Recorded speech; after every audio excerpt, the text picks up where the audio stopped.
Nikki's കഫേയുടെ മറ്റൊരു video ബ്ലോഗിലേക്ക് എല്ലാ മാന്യപ്രേക്ഷകർക്കും ഹൃദയം നിറഞ്ഞ സ്വാഗതം. ഇന്ന് നമ്മൾ സൈക്കോളജിയായിട്ട് ബന്ധപ്പെട്ട ഒരു വീഡിയോ ആണ് ചെയ്യുന്നത്. ഇന്ന് നമ്മളോടൊപ്പം ഈ വീഡിയോയിൽ ജോയിൻ ചെയ്യുന്നത് ബെറ്റ്സി മാഡമാണ്. ബെറ്റ്സി മാഡം ഒരു എഴുത്തുകാരിയാണ്, അതോടൊപ്പം തന്നെ കൗൺസിലിംഗ് തെറാപ്പിസ്റ്റാണ്. അപ്പോൾ നമുക്ക് ഒരുപാട് ചോദ്യങ്ങൾ ചോദിച്ച് ഒരുപാട് കാര്യങ്ങളൊക്കെ മനസ്സിലാക്കാനുണ്ട്. അപ്പോൾ അതോടൊപ്പം തന്നെ മാഡത്തിൽ നിന്ന് പരിചയപ്പെടുത്തുന്നതിന് മുമ്പ് മാഡം എഴുതിയ ബുക്കുകളാണ് കുടുംബം, ഭൂമിയിലെ സ്വർഗം, ഉണർവ്, മനുഷ്യനും മനസ്സും, ഇങ്ങനെ കുറേയധികം ബുക്കുകളൊക്കെ എഴുതിയിട്ടുണ്ട്. അതോടൊപ്പം തന്നെ പത്രങ്ങളൊക്കെ എഴുതാറുണ്ട് അല്ലേ, ലേഖനങ്ങളൊക്കെ എഴുതാറുണ്ട്. അപ്പോൾ മാഡത്തെയാണ് ഇന്ന് നമുക്ക് ഗസ്റ്റായിട്ട് കിട്ടിയിട്ടുള്ളത്. നമുക്ക് ഒരുപാട് കാര്യങ്ങൾ ചോദിച്ച് മനസ്സിലാക്കുന്നുണ്ട്. നടത്തി നമ്മുടെ പ്രോഗ്രാമിലേക്ക് ഹാർദമായി സ്വാഗതം. നമ്മൾ നിക്കീസ് കഫേ റിലേഷൻഷിപ്പിനെ കുറിച്ച് ഒരുപാട് വീഡിയോസ് ചെയ്യാറുണ്ട്. പ്രത്യേകിച്ചും വിവാഹ ബന്ധങ്ങളും അതിനകത്ത് വരുന്ന പ്രശ്നങ്ങളെക്കുറിച്ചൊക്കെ ഒരുപാട് വീഡിയോസ് ചെയ്യാറുണ്ട്. ഇപ്പോൾ എനിക്ക് തോന്നുന്നു 2030 കേരളത്തിലെ ഏറ്റവും കൂടുതൽ ഡൈവോഴ്സ് നടക്കുന്ന, ഇന്ത്യയിൽ തന്നെ ഏറ്റവും കൂടുതൽ ഡൈവോഴ്സ് നടക്കുന്ന സ്റ്റേറ്റായിട്ടായിരിക്കും കേരളം മാറുന്നത്. അപ്പോൾ നമുക്ക് ഇത്തരം സാഹചര്യങ്ങൾ വളരെ വളരെ നിസ്സാരമായിട്ടുള്ള പ്രശ്നങ്ങളാണ് ഒരുപക്ഷെ ഒരു ഡൈവോഴ്സിലേക്കും ഒക്കെ കൊണ്ടെത്തിക്കുന്നത്. അപ്പോൾ ചെറിയ ചെറിയ അഡ്ജസ്റ്റ്മെൻറ്റ് അല്ല, അതിന് സൈക്കോളജിക്കലായിട്ട് കുറേ നോളജ് ഉണ്ടെങ്കിൽ ഒരുപാട് പ്രശ്നങ്ങൾ നമുക്ക് സോൾവ് ചെയ്യാൻ പറ്റും. മാഡം എന്നോട് പറഞ്ഞിട്ടുള്ള ഒരു കോൺസെപ്റ്റാണ് കോപ്പിംഗ് എന്ന് പറഞ്ഞൊരു മെക്കാനിസത്തെക്കുറിച്ച് എന്നോട് പറഞ്ഞിട്ടുണ്ട്. ആ കോപ്പിംഗ് എന്ന് പറയുന്ന മെക്കാനിസം എന്താണെന്ന് നമ്മുടെ പ്രേക്ഷകർക്കൊന്ന് പരിചയപ്പെടുത്തുക. ഇത് മനസ്സിലാക്കുന്നതോടുകൂടി ഒരുപാട് അവർക്ക് അവരുടെ ലൈഫ് ഒന്ന് ചേഞ്ച് ചെയ്യാൻ പറ്റും. ഞാൻ കോളേജിൽ പഠിച്ചുകൊണ്ടൊക്കെ ഇരുന്നപ്പോൾ എനിക്ക് സൈക്കോളജിയോട് താല്പര്യം ഉണ്ടായിരുന്നു. സൈക്കോളജി ബുക്സും മാഗസിൻസും ഒക്കെ വായിച്ചിട്ടുള്ള കുറച്ച് ഇൻഫർമേഷൻസ് ഉണ്ട്. പിന്നെ എൻ്റെ തന്നെ വ്യക്തിപരമായ ചില അനുഭവങ്ങൾ കൊണ്ടാണ് ഞാൻ ഇതൊരു പ്രൊഫഷനായിട്ട് കാണണമെന്ന് വിചാരിച്ചത്. എൻ്റെ ഫാദർ ആൽക്കഹോളിക് ആയിരുന്നു.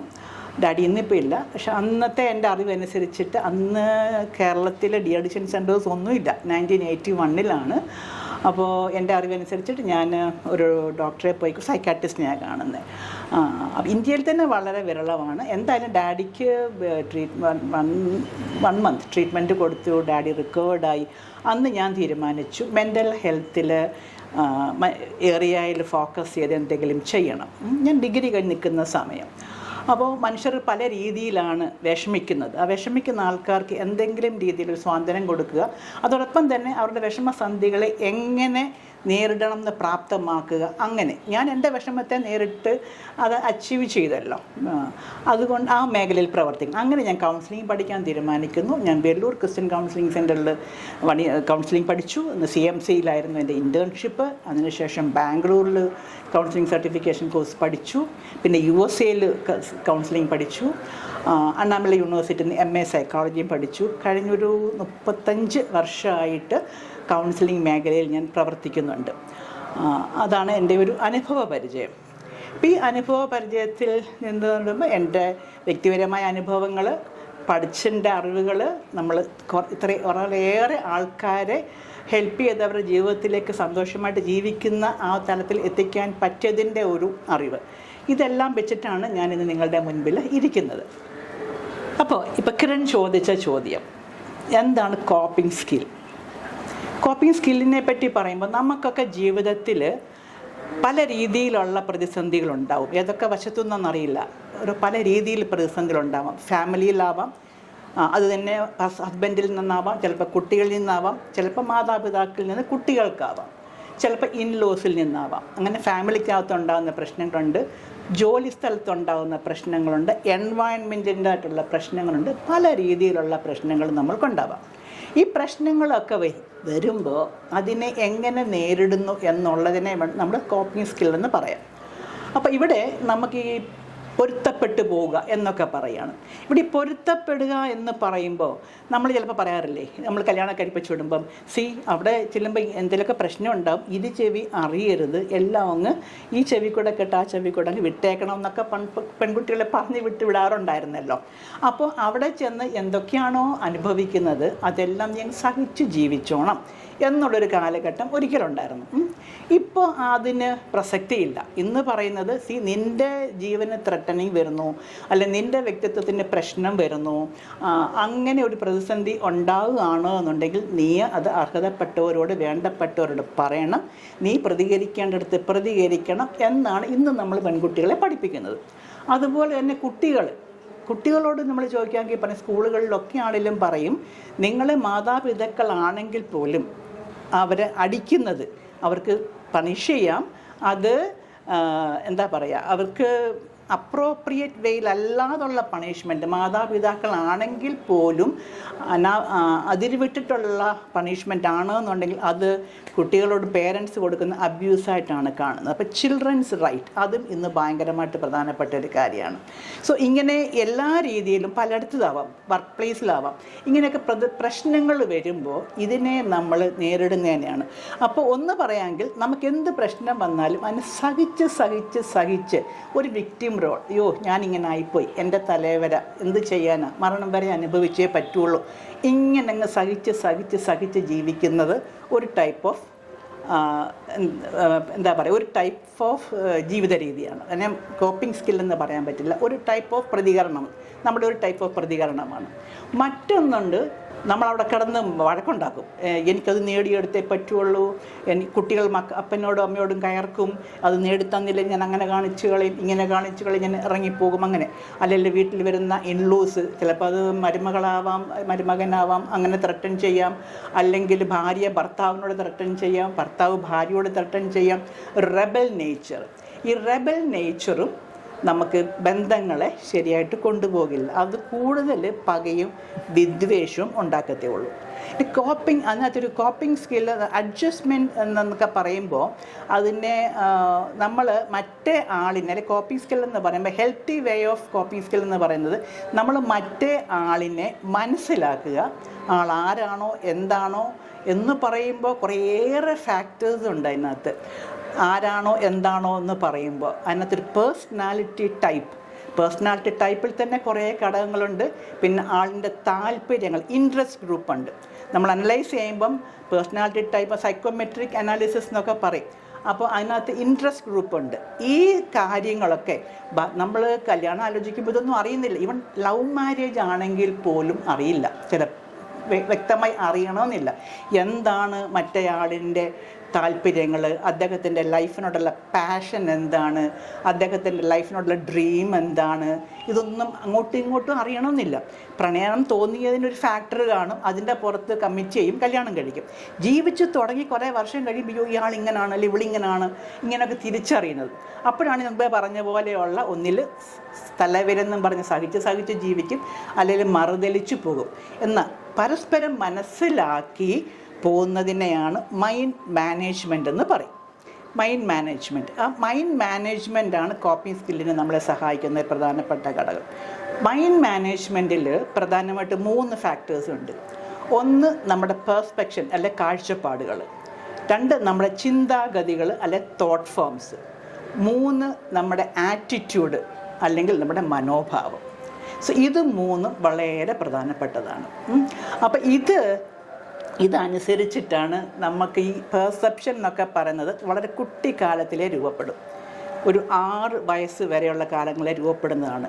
ഇതൊക്കെ വെച്ചിട്ടാണ് നമ്മളൊരു ജീവിതത്തിലേക്ക് വരിക. അപ്പം നമ്മുടെ പെർസെപ്ഷൻ ആയിരിക്കുകയില്ല ജീവിത പങ്കാളിയുടെ പെർസെപ്ഷന്. അപ്പം ഇത് മനസ്സിലാക്കി വരുമ്പോൾ അല്ലെങ്കിൽ അവൻ അങ്ങനെ ചിന്തിക്കാൻ പാടില്ല, അല്ല അവൾ അങ്ങനെ ചിന്തിക്കാൻ പാടില്ല, അവൾ അങ്ങനെ പറയാൻ പാടില്ല, ഇങ്ങനെ പറയാൻ പാടില്ല, അല്ല എന്നോട് സ്നേഹമുണ്ടെങ്കിൽ ഇങ്ങനെയൊക്കെ ചെയ്യുമ്പോൾ, ഒരു ഉത്തരവാദിത്തമുള്ള ഒരാളാണ് ഇങ്ങനെയൊക്കെ ചെയ്യുമ്പോൾ, എന്നോട് സ്നേഹമുണ്ടെങ്കിൽ ഇങ്ങനെ ചെയ്യുമ്പോൾ ചിലർ ഓരോ പശ്ചാത്തലത്തിൽ നെഗറ്റീവ് തോട്ട്സ് എന്ന് പറയുമ്പോൾ നെഗറ്റീവ് തോട്ട്സ് കുറേയേറെ വരുമ്പോൾ, കൂടുതലും നെഗറ്റീവ് തോട്ട്സ് വരുമ്പോഴൊക്കെ എന്ത് സംഭവിക്കും ചോദിച്ചാൽ നെഗറ്റീവ് ആറ്റിറ്റ്യൂഡായിരിക്കും. നമ്മുടെ ഫീലിങ്സ് ഒക്കെ സങ്കടം, വേദന ഇതിലേക്ക് പോകും. അവിടെയെല്ലാം നമ്മൾ മാനസികമായിട്ട് അകന്നു പോകും. അതേസമയം ഒരു പോസിറ്റീവ് തോട്ട് വന്നാൽ നമുക്ക് ആളിനെ തുറന്ന മനസ്സോടെ മനസ്സിലാക്കാൻ എന്താണ് എൻ്റെ ജീവിത പങ്കാളി, അല്ലെ എന്താണ് എൻ്റെ അപ്പൻ, എന്താണ് എൻ്റെ അമ്മ, അല്ലെ എന്താണ് എൻ്റെ മക്കൾ, ഇങ്ങനെ തുറന്ന മനസ്സോടെ കാണാൻ കഴിയുമ്പോഴാണ് അവിടെ ഒരു അണ്ടർസ്റ്റാൻഡിങ് ഉണ്ടാകുന്നു. അതിനോട് നമ്മൾ പൊരുത്തപ്പെടും. അല്ല അപ്പനും അമ്മയും പറയും ഞാൻ വളർന്ന പോലെ നിങ്ങൾ വളർന്നോണം, എൻ്റെ അപ്പനും അമ്മയും എന്നെ ഇങ്ങനെ വളർത്തിയത്, നിങ്ങളെ ഇങ്ങനെ വളർന്നേ പറ്റുമെന്ന് റിജിഡായിട്ടിരിക്കുന്ന പേരൻസിനടുത്ത് മക്കൾ റബലാവും. കാരണം അവർ പറയും ഞങ്ങളുടെ അപ്പനും അമ്മയും അങ്ങ് എന്തോ പഴയ നൂറ്റാണ്ടിൽ ജനിച്ചവരാണ് എന്നും പറഞ്ഞിട്ട് ഇന്നത്തെ കാലഘട്ടത്തിലുള്ള ആളല്ല എന്ന് പറഞ്ഞിട്ട് അവർ റബലാവും. സോ ഏത് ബന്ധങ്ങളിലാണെങ്കിലും, മാതാപിതാക്കളും കുട്ടികളാണെങ്കിലും ഭാര്യ ഭർത്താവ് തമ്മിലുള്ള ബന്ധമാണെങ്കിലും ഈ ഒരു അണ്ടർസ്റ്റാൻഡിങ് ഈ കോപ്പിംഗ് മെക്കാനിസത്തിൻ്റെ ഫസ്റ്റ് സ്റ്റെപ്പാണ്. അപ്പോൾ നമ്മൾ അതിനോട് പൊരുത്തപ്പെടുകയാണ് ചെയ്യുക. അപ്പം ഞാൻ എങ്ങനെ കാണണം, ഞാൻ എങ്ങനെ മാറണം എന്നുള്ള രീതിയിലേക്ക് നമ്മൾ എത്തിപ്പെടും. അതാണ് ജനറലായിട്ട് പറയാമെങ്കിൽ കോപ്പിംഗ് മെക്കാനിസം എന്ന് പറയുന്നത്. മാം സംസാരിച്ചതിനിടയിൽ personality type, personality trait, personality interest അതൊക്കെ ഉണ്ടാകുന്ന കോൺഫ്ലിക്റ്റുകൾ അതൊന്ന് വിശദീകരിക്കാമോ? അത് ആളുകൾക്ക് കേൾക്കാൻ വളരെ താല്പര്യമായിരിക്കും. സത്യത്തിൽ നമ്മുടെ ഒരു കോർ കോൺഫ്ലിക്റ്റ് ഒക്കെ ഉണ്ടാകുന്നത് അവിടെയാണ്. നമ്മളൊക്കെ നമ്മുടെ താല്പര്യങ്ങൾ അനുസരിച്ചിട്ടാണ് കുടുംബത്തിലൊക്കെ ഡിസിഷൻ മേക്കിംഗ് ചെയ്യുന്നത്. ഹസ്ബൻഡാവാം, ഭാര്യയാവാം, എനിക്കിത് വേണം, എനിക്കത് വേണം, അല്ലെ മാതാപിതാക്കൾ കുട്ടികളെ പറ്റി നീ എന്ത് പഠിക്കണം, എങ്ങനെ പഠിക്കണം, ഇതൊക്കെ അവരവരുടെ പേഴ്സണാലിറ്റി ടൈപ്പ് താല്പര്യങ്ങൾ വെച്ചിട്ടാണ്. ഇപ്പോൾ ഒരു പേഴ്സണാലിറ്റി ഇൻട്രസ്റ്റ് എന്ന് പറഞ്ഞാൽ പ്രധാനമായിട്ട് 6 ഇൻട്രസ്റ്റ് കാറ്റഗറിയാണ് ഉള്ളത് ഒരു വ്യക്തിക്ക്. പേഴ്സണാലിറ്റി ഇൻട്രസ്റ്റ് ഗ്രൂപ്പിൽ 6 ഗണത്തിലാണ്. ഒന്ന് ഇൻവെസ്റ്റിഗേറ്റീവ് ഗ്രൂപ്പ്സ് എന്ന് പറയും. അവർ ഐഡിയാസ് ഇട്ട് കളിക്കുന്നവർ, അവരുടെ തലയ്ക്കകത്തെല്ലാം ഓരോ ആശയങ്ങളാണ്. ആ ആശയങ്ങൾ ഡെവലപ്പ് അതാണ് ഈ സയൻറ്റിസ്റ്റ് കണ്ടുപിടുത്തങ്ങൾ അങ്ങനെയൊക്കെ വരുന്നത്. ഇൻവെസ്റ്റിഗേറ്റീവ് ഗ്രൂപ്പ്സാണ്. വേറൊരു ഗ്രൂപ്പ് എന്ന് പറഞ്ഞാൽ റിയലിസ്റ്റിക് ഗ്രൂപ്പ്സ്. അവർ കാര്യങ്ങൾ പിന്നെ ശരീരം കൊണ്ട് ചെയ്യാൻ ടൂൾസ്, ആയുധങ്ങളൊക്കെ വെച്ച് ചെയ്യാൻ ഇഷ്ടപ്പെടുന്നവരാണ്, മെക്കാനിക്കൽ എന്നൊക്കെ പറയാം. അപ്പോൾ ഒരു ഉദാഹരണം പറഞ്ഞാൽ ഇൻവെസ്റ്റിഗേറ്റീവ് ഗ്രൂപ്പിലുള്ള ഒരാൾക്കാർ ഒരു കാർ, രണ്ടുപേരും മെക്കാനിക്കൽ എഞ്ചിനീയേഴ്സ് ആണെന്നിരിക്കട്ടെ. ഇൻവെസ്റ്റിഗേറ്റീവ് ഗ്രൂപ്പുള്ള ഒരാൾ നല്ലൊരു വണ്ടി ഡിസൈൻ ചെയ്യും, ഡിസൈൻ ഉണ്ടാക്കുക. അവരുടെ ഐഡിയയാണ്. ഓക്കെ, ഇന്നത് അങ്ങനെ പോയാൽ ഇതിങ്ങനെ ഇരിക്കും, അങ്ങനെ കണ്ടുപിടുത്തം നല്ലൊരു ഡിസൈൻ ചെയ്യും. പക്ഷെ അവരെ ഒരു വണ്ടി ഉണ്ടാക്കാൻ അവർക്കൊക്കത്തില്ല. അവർ ചെയ്യുന്നത് ഇൻവെസ്റ്റിഗേറ്റീവ് ഗ്രൂപ്പുള്ള മെക്കാനിക്കൽ എഞ്ചിനീയേഴ്സ് ആണ്. ഓക്കെ, അവർ തന്നെ ടൂള് വേണം, കാര്യങ്ങൾ അത് ചെയ്യണം, ഇത് ചെയ്യണം, പല അത് റിയലിസ്റ്റിക് ആയിട്ട് അവരുടെ കൈകൾ കൊണ്ടൊക്കെയാണ്. ഞാൻ എക്സാമ്പിൾ പറഞ്ഞാണ് മെക്കാനിക്കൽ എഞ്ചിനീയേഴ്സിൽ നമ്മൾ വ്യത്യാസം. ഇൻവെസ്റ്റിഗേറ്റീവ് ആൾക്കാർ ഇത് കണ്ടുപിടുത്തങ്ങളിലേക്ക് പോകും. മറ്റവർ അവർക്ക് ഐഡിയാസ് ഇട്ടാണ് കളിക്കുന്നത്. മറ്റവർ ഈ കൂടുതലും ഈ ടൂൾസ്, അത് നമ്മുടെ ജന്മനാ ഉള്ള വാസനകൾ. അതെ, വാസനകളാണ്. അപ്പം അവർക്ക് ചില ടൂൾസ് ഇട്ട് ചെയ്യാൻ, കൊച്ചു കുട്ടികൾ തന്നെ ചിലപ്പം എന്തെങ്കിലുമൊക്കെ റിപ്പയർ ചെയ്യും. അത് അവരുടെ ഒരു ഇൻബോൺ വാസനയാണ്. അത് കൈ കിട്ടിയാലും ഒന്ന് അഴിച്ചു പണിഞ്ഞെല്ലാം കറക്റ്റായിട്ട് ചെയ്യും, എല്ലാം അഴിച്ചു പണിഞ്ഞ് നന്നായിട്ട് അസംബ്ലി ചെയ്യും. അത് അവരുടെ ഒരു വാസനയാണ്. അപ്പം അത്ലറ്റിക്സ് ഒക്കെ ഈ ഒരു റിയലിസ്റ്റിക് ഗ്രൂപ്പിൽ അവർക്ക് ശരീരം കൊണ്ട് ചെയ്യാൻ ഇഷ്ടമാണ്. അതാണ്. പിന്നെ ഉള്ളൊരു ഗ്രൂപ്പാണ് ആർട്ടിസ്റ്റിക് ഗ്രൂപ്പ്. അത് നമുക്കെല്ലാം അറിയാം, കലാവാസന. അതും ഒരു വാസനയാണ്, കലാപരമായ വാസന, ബൈ ബർത്ത് കിട്ടുന്നത്. അതെ, കലാവാസന, ആർട്ടിസ്റ്റിക്. അവർക്ക് ആർട്ടുമായി ബന്ധപ്പെട്ട് കാര്യങ്ങൾ ചെയ്യാൻ ഭയങ്കര ഇഷ്ടമാണ്. എഴുതുമായിരിക്കാം, വരയ്ക്കുമായിരിക്കാം, ഡാൻസ് ആയിരിക്കാം, ഇങ്ങനെയൊക്കെ പല കാര്യങ്ങൾ ചെയ്യും. മറ്റൊരു ഗ്രൂപ്പിലുള്ളവരാണ് സോഷ്യൽ ഗ്രൂപ്പ്. സോഷ്യൽ ഗ്രൂപ്പ് എന്ന് പറഞ്ഞാൽ അവർ പിന്നെ എപ്പോഴും മനുഷ്യരുമായിട്ട് സഹകരിക്കാൻ ഇഷ്ടപ്പെടുന്നവരാണ്. അവരെല്ലാം ഹെൽപ്പേഴ്സ് ആയിരിക്കും. ആൾക്കാരെ ഹെൽപ്പ് ചെയ്യുക. Counsellors, doctors, nurses, police officers, ഇവരൊക്കെ മനുഷ്യരുമായിട്ടാണ് ഡീൽ ചെയ്യുന്നത്. അവർക്ക് ആ ഹ്യൂമൻ സ്കിൽ, മനുഷ്യരോട് ഇടപെടുക, മനുഷ്യരുടെ പ്രയാസം കേൾക്കുക, അവരെ സഹായിക്കുക, ഹെൽപ്പേഴ്സ് ഗണത്തിൽ പെടും. മറ്റേന്ന് പറഞ്ഞാൽ പിന്നെ ഡൂവേഴ്സ് ആണ്, ഈ കൈകൊണ്ട് ഈ റിയലിസ്റ്റിക് ഗ്രൂപ്പ് എന്ന് പറഞ്ഞത്. സോ പിന്നെ ഈ ആർട്ടിസ്റ്റിക് ഗ്രൂപ്പുകാരൊക്കെ ക്രിയേറ്റേഴ്സ് ആയിരിക്കും എന്നുള്ളതാണ്. പിന്നെ ഈ അടുത്തത് ചില ഒരു എൻ്റർപ്രൈസർ എന്ന് പറയും. എൻ്റർപ്രൈസർ എന്ന് പറഞ്ഞാൽ അവർക്ക് അവരുടെ ആശയങ്ങൾ പറഞ്ഞ് ഫലിപ്പിക്കാൻ കഴിവുള്ളവരാണ്. ഇപ്പം ഈ മാർക്കറ്റിംഗ് ഫീൽഡിൽ, പൊളിറ്റിക്സ്, അവരൊക്കെ അവരുടെ ആശയങ്ങൾ ജനങ്ങളിൽ പറഞ്ഞ് പഠിപ്പിക്കും, ഇൻഫ്ലുവൻസ്. അതെ, എക്സാക്ട്ലി, ഇൻഫ്ലുവൻസ് ചെയ്യുന്നവരാണ് ഈ എൻ്റർപ്രൈസസ് എന്നുള്ളത്. മറ്റൊന്നുണ്ട് കൺവെൻഷണൽ ടൈപ്പ് എന്ന് പറഞ്ഞാൽ അവർക്കൊരു അവരുടേതായ ഒരു സ്ട്രക്ചറിൽ ഇരുന്നു കൊണ്ട് ഒരു ജോലി ചെയ്യാനൊക്കെ ഇഷ്ടമാണ്.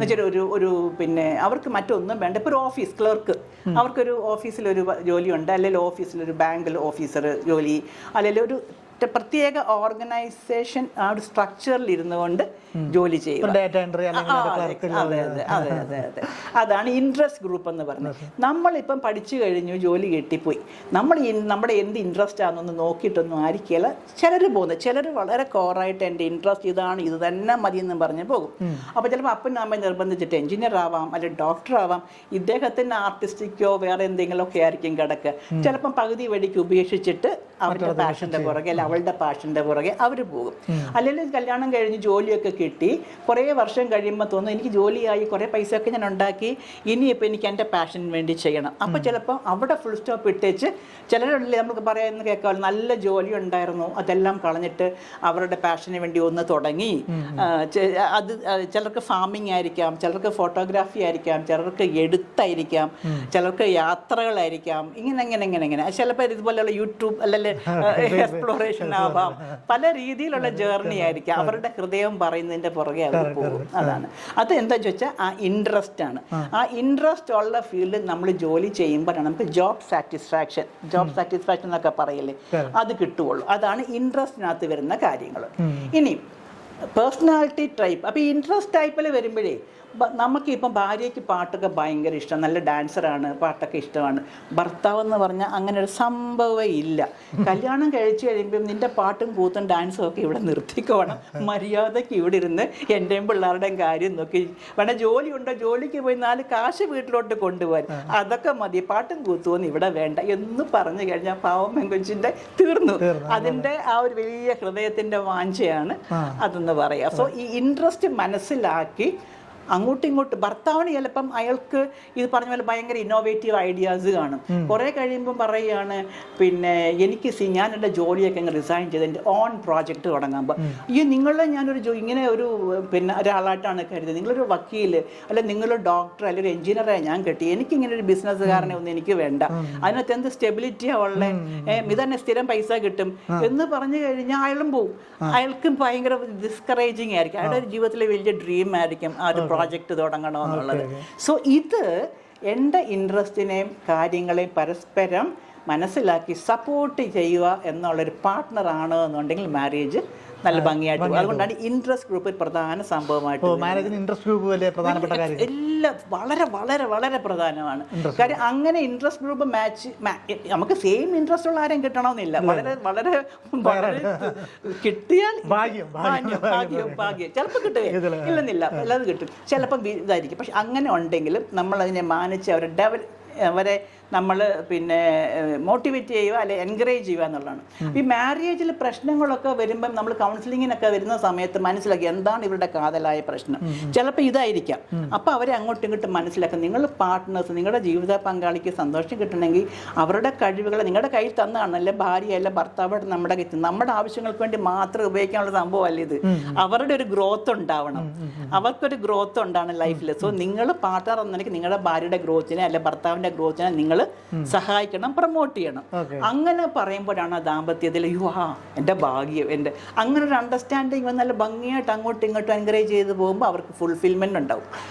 ഫുൾഫിൽമെന്റ് അല്ലെങ്കിൽ ഫുൾഫിൽമെന്റ് അല്ല ഭയങ്കര സങ്കടമായിരിക്കും, വീർപ്പ് മുട്ടല്, അയ്യോ എനിക്ക് ഇങ്ങനെ ഒരു ജീവിത പങ്കാളിയാണല്ലോ കിട്ടിയ, കഷ്ടം എന്ന് വിചാരിച്ചിട്ട് ഇരിക്കും.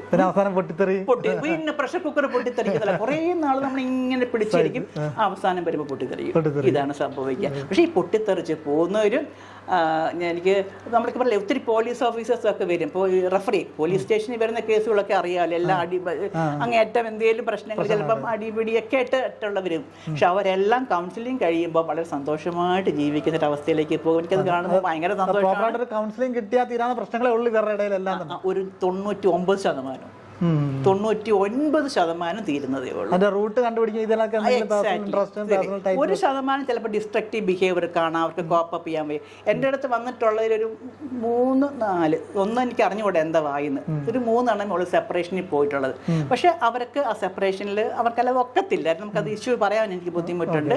അതുകൊണ്ട് നമ്മളത് പിന്നെ അതുകൊണ്ട് പിന്നെ നമ്മൾ അവരെ ഡിവോഴ്സിന് വേണ്ടിയിട്ട് അവരെ സഹായിച്ചവർ നല്ല ഭംഗിയായിട്ട് തന്നെ സിംഗിളായിട്ട് ജീവിക്കുകയും ചെയ്യുന്നുണ്ട്. അതങ്ങനെയുണ്ട്. പിന്നെ ഈ ഇൻട്രസ്റ്റ് പോലെ തന്നെ പ്രധാനപ്പെട്ട മറ്റൊന്നാണ് ഞാൻ പറഞ്ഞ പേഴ്സണാലിറ്റി ടൈപ്പ് എന്ന് പറയുന്നത്. അതും ഭയങ്കര ആശയക്കുഴപ്പമുണ്ടാകും, എന്നുവെച്ചാൽ ഈ കോൺഫ്ലിക്റ്റ് ഉണ്ടാകും. അത് 4 ടൈപ്പ് ഓഫ് പേഴ്സണാലിറ്റി ടൈപ്പാണുള്ളത്. ചിലർ ഭയങ്കര എക്സ്ട്രോവേർട്ടാണ്, ചിലർ ഭയങ്കര ഇൻട്രോവേർട്ടാണ്. എക്സ്ട്രോവേർട്ട് ആൾക്കാർ വളരെ ഫ്രീ ആയിട്ട് എല്ലാവരോടും മിണ്ടും പറയും ഉണ്ടല്ലോ, അവർക്ക് ഇങ്ങനെ കൂടുതൽ ആൾക്കാരുടെ ഇടപെട്ട് കാര്യങ്ങൾ മനസ്സിലാക്കാനാണ്. ഇപ്പം തന്നെ കിരണിനോട് ഞാൻ ആദ്യം പരിചയപ്പെട്ടപ്പോൾ ഞാൻ ഒത്തിരി യാത്ര ചെയ്യുന്നുണ്ട്, ഒത്തിരി ടൈപ്പ് ഓഫ് ആൾക്കാരെ കാണുന്നുണ്ട്, അങ്ങനെ ഞാൻ കുറേ കാര്യങ്ങൾ പഠിക്കുന്നുണ്ട്. ഇപ്പൊ കിരൺ കാര്യങ്ങൾ പഠിക്കുന്നത് ആൾക്കാരിൽ നിന്നാണ്, പുസ്തകം വായിച്ചല്ല, മനസ്സിലായില്ലേ? അപ്പൊ എക്സ്ട്രോവേർട്ട് ആൾക്കാരാണ് ഇങ്ങനെ ആൾക്കാരിൽ നിന്ന് കാര്യങ്ങൾ പഠിക്കുന്നത്, മറ്റവരിങ്ങനെ വായിച്ച് പഠിക്കും, ഇൻട്രോവേർട്ട്. അപ്പൊ ഇത് എക്സ്ട്രോവേർട്ട് ഒരാള്. അപ്പൊ ഇൻട്രോവേർട്ട് എന്ന് പറഞ്ഞാൽ അങ്ങനെ ആൾക്കാരോട് അങ്ങനെ അധികം മിങ്കിൾ ചെയ്യത്തില്ല. അപ്പോൾ അവർക്ക് ഈ ഉൾവലി തന്നെ ഇരിക്കുക, അതുകൊണ്ട് അവർക്ക് മനുഷ്യ പറ്റില്ലാത്തവരെന്നല്ല, അവർക്ക് എപ്പോഴും കാര്യങ്ങൾ ആഗ്രഹിക്കുന്നത് ഏകാന്തതയിൽ ഇരിക്കുക, വായിക്കുക, റിഫ്ലക്റ്റ് ചെയ്യുക, കാര്യങ്ങൾ മനസ്സിലാക്കുക, പിന്നെ അങ്ങനെ ആൾക്കാരായിരിക്കാം ഇൻട്രോവേർട്ട് എന്ന് പറയുന്നത്. അപ്പം ഭർത്താവ് ഈ എക്സ്ട്രോവേർട്ട് ആൾക്കാർ ഒരു സോഷ്യൽ ടൈപ്പും കൂടെ ആണെങ്കിൽ പിന്നെ തീർന്നു. മനുഷ്യരുടെ ഇടയ്ക്കായിരിക്കും അവർ. പിന്നെ രണ്ടും കൂടെ ഉണ്ടെങ്കിൽ ഒരു എക്സ്ട്രോവേർട്ട് ഭാര്യയാണ്, അല്ല എക്സ്ട്രോവേർട്ട് ഹസ്ബൻഡാണ്, അവരൊരു സോഷ്യൽ ഇൻട്രസ്റ്റ് ഉള്ളവരാണെങ്കിൽ പിന്നെ മനുഷ്യരുടെ ഇടയ്ക്ക് അവർ കയറത്തില്ല. അവർ തന്നെ അവിടെ ആയിരിക്കും. നിങ്ങൾക്കറിയാം ഒത്തിരി പേര് അങ്ങനെ പൊളിറ്റീഷ്യൻസ് ഇല്ല, അവർ റിയലി എൻജോയ്. ആർട്ടിസ്റ്റ് ഉണ്ടാവും, റിയലി സോഷ്യൽ വർക്കേഴ്സ് ഉണ്ടാവും, really enjoy their life with people. അതാണ്. അപ്പൊ ഇനി ഭാര്യ എങ്ങനെയാണെന്നുണ്ടെങ്കിൽ ഭർത്താവിന്റെ കാര്യം കെട്ടപ്പോക, ഇവളെ എനിക്കൊന്ന് കിട്ടത്തുപോലില്ല. അപ്പൊ നമ്മൾ നീ അവിടെ മൂക്കുകയറിടും, അവിടെ പോകരുത്, ഇവിടെ പോകരുത്, അങ്ങനെ ചെയ്യരുത്, ഇങ്ങനെ ചെയ്യരുത്, ഭയങ്കര പ്രശ്നമാവും. അതാണ് എക്സ്ട്രോവേർട്ട് ഇൻട്രോവേർട്ട്. പിന്നെ മറ്റൊന്നുള്ളത്, പിന്നെ ഈ പേഴ്സണാലിറ്റി ടൈപ്പിനകത്തുള്ള വേറൊരു സംഭവം, അവർക്ക് ഒന്നിൽ സെൻസിങ് എന്ന് പറയും, അല്ലെങ്കിൽ ഇൻറ്റ്യൂട്ടീവ്. അപ്പോൾ സെൻസിങ് എന്ന് പറഞ്ഞാൽ നമുക്ക് സെൻസ് ഓർഗൻസ് ഉണ്ടല്ലോ, കണ്ടും കേട്ടും ഫാക്ട്സിനെ പറ്റി ബേസ് ചെയ്ത് മാത്രങ്ങളെ കാര്യങ്ങളെ ഗ്രഹിക്കുകയുള്ളൂ. കണ്ട് കേട്ട് നമ്മൾ എന്താ പറയുക, പിന്നെ ഫാക്ട്സ് ഉണ്ടോ, സെൻസ് ഓർഗൻസ് കണ്ടും കേട്ടതെല്ലാം സയന്റിഫിക് കണ്ടും കേട്ട് സയന്റിഫിക് ആയിട്ട് ഞാൻ കാണുന്നു, കേൾക്കുന്നു, ആ ഫാക്ട് മാത്രമേ ഞാൻ മനസ്സിലാക്കത്തുള്ളൂ, അതിനപ്പുറത്തോട്ട് പറഞ്ഞു ഞാൻ മനസ്സിലാക്കത്തില്ല. മറ്റൊരു ഇൻഡ്യൂട്ടീവ് ആണ്. ഇൻഡ്യൂട്ടീവ് എന്ന് പറഞ്ഞാൽ ചിലപ്പോൾ ദീർഘവീക്ഷണം, എൻ്റെ മനസ്സങ്ങനെ പറയുന്നു, ചിലപ്പോൾ സംഭവിക്കാം. ഒരു ഇൻഡ്യൂട്ടീവ് ആൾക്കാരായിരിക്കും. അപ്പം അങ്ങനെയുള്ള ഇൻട്രോവേർട്സ് കുറച്ച് ഇൻഡ്യൂട്ടീവ് ആയിരിക്കും. കാരണം അവർക്ക് അവരുടെ മനസ്സിൻ്റെ ഉള്ളിലാണ് പറയുക, അത് ഇതെങ്ങനെ ആയിരിക്കും, ഇങ്ങനെ സംഭവിക്കും കേട്ടോ, ആളിങ്ങനെ ആയിരിക്കും, ചിലപ്പോൾ സത്യമായിരിക്കും. അവരുടെ അനലൈസിങ് പ്രോസസ്സ് അങ്ങനെയാണ്. സോ അതാണ്. അപ്പോൾ ഇത് രണ്ടും രണ്ട് വ്യത്യാസമാണ്. അപ്പോൾ ഇപ്പം ഭർത്താവ് പറയുകയാണ്, ഭാര്യയോട് നീ അവിടെ പോവാൻ, നീ ആ പരിപാടിക്ക് പോകണ്ട കേട്ടോ, അവൾക്കതൊരു നല്ല ചാൻസ്, അതെന്താ നിങ്ങൾ പോകണ്ടെന്ന് പറഞ്ഞ്, അത് ശരിയാവില്ല. എന്തുകൊണ്ട് ശരിയായെന്ന് പറയില്ല. അപ്പോൾ അയാൾക്കത് പറയാൻ ബുദ്ധിമുട്ട് കാണും എൻ്റെ കാര്യം. പക്ഷെ ഭാര്യയ്ക്ക് അത് എന്തുകൊണ്ടെന്ന് അറിഞ്ഞെങ്കിലേ തൃപ്തിയാവുള്ളൂ. കാരണം സാധ്യത നിങ്ങൾ പറ, ഞാൻ എന്തുകൊണ്ടാണ്, നിങ്ങൾ എന്തുകൊണ്ട് നോ പറഞ്ഞു. ഇവർ സെൻസിങ് ആണ്, അദ്ദേഹം ഇൻഡ്യൂട്ടീവ് ആണ്. അല്ല, നമ്മളൊരു കാര്യം വീട്ടിലേക്ക് ഒരു സംഭവം മേടിക്കണം, എന്തെങ്കിലും ഒരു സംഭവം രണ്ടുപേരും ആഗ്രഹിച്ചു, ഭർത്താവ് പറയും അതിപ്പോൾ വേണ്ട. എന്തുകൊണ്ട് വേണ്ട? നിങ്ങൾ പറയുന്നത് എന്തുകൊണ്ട് വേണ്ട എന്ന് പറ. അയാൾക്കൊരു ഇൻഡ്യൂട്ടീവ് മൈൻഡ്, ഇവൾക്ക് ഇൻഡ്യൂട്ടീവ് മൈൻഡ് ഉള്ള ആള് കറക്റ്റായിട്ട് കമ്മ്യൂണിക്കേറ്റ് ചെയ്യത്തില്ല എന്നാണ് പറയുന്നത്. കമ്മ്യൂണിക്കേറ്റ് ചെയ്യത്തില്ല, അയാൾക്കൊരു കാരണം കാണും, പക്ഷെ കാരണം പറയാൻ ഭാര്യയോട് പറയാൻ പറ്റത്തില്ല. പറയാതെ അവരുടെ ഉള്ളിലുണ്ട്, അത് പോയാൽ ശരിയാവില്ല. ചിലപ്പം ഭാര്യയോട് പറയാൻ പറ്റാത്തതുമായിരിക്കാം.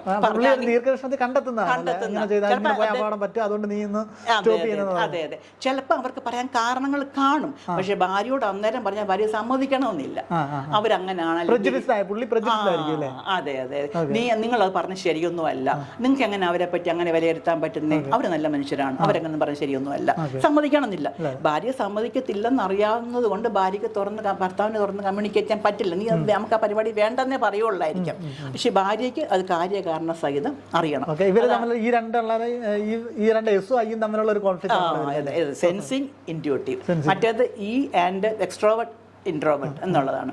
ഇനി മറ്റൊന്നുള്ളതാണ്, പിന്നെ വേറൊരു ടൈപ്പ് എന്ന് പറയുമ്പം അവർ ഫീലിംഗ് ഓൺ തിങ്കിങ് എന്ന് പറയും. ഫീലിംഗ് എപ്പോഴും ഹൃദയം കൊണ്ട് ചിന്തിച്ച് അവർക്ക് ഒരു തീരുമാനം എടുക്കുമ്പോഴും കാണുമ്പോഴേക്കും ആ ഫീലിംഗ് ആണ് മുൻപിൽ വരിക. ഫീലിങ്ങിനെ ബേസ് ചെയ്തിട്ടാണ് അവർ കാര്യങ്ങൾ കാണുന്നതും എടുക്കും തീരുമാനിക്കുന്നില്ല.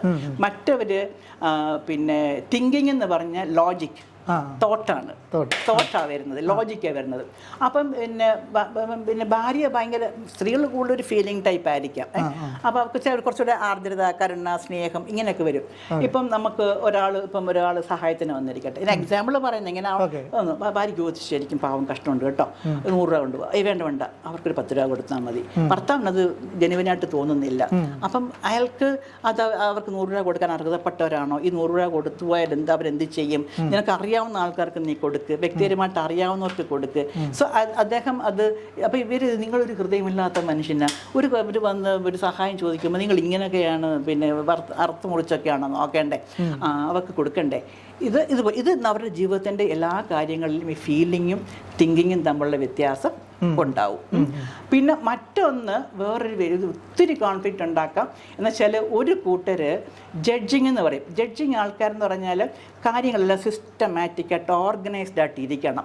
എല്ലാത്തിനും ഒരു രീതിയുണ്ട്, അടുക്കി പെറുക്കി ഓരോന്നിനൊരു ഇടം, സ്പേസ്, സാധനങ്ങൾക്കെല്ലാം. അത് അങ്ങനെ ആയിരിക്കും. മറ്റവർ പറഞ്ഞാൽ അങ്ങനെ ഉഴപ്പി തല്ലി കിടന്നാലും കുഴപ്പം, അതിനിടെ കൂടെ കാര്യങ്ങളങ്ങ് പൊക്കോളും.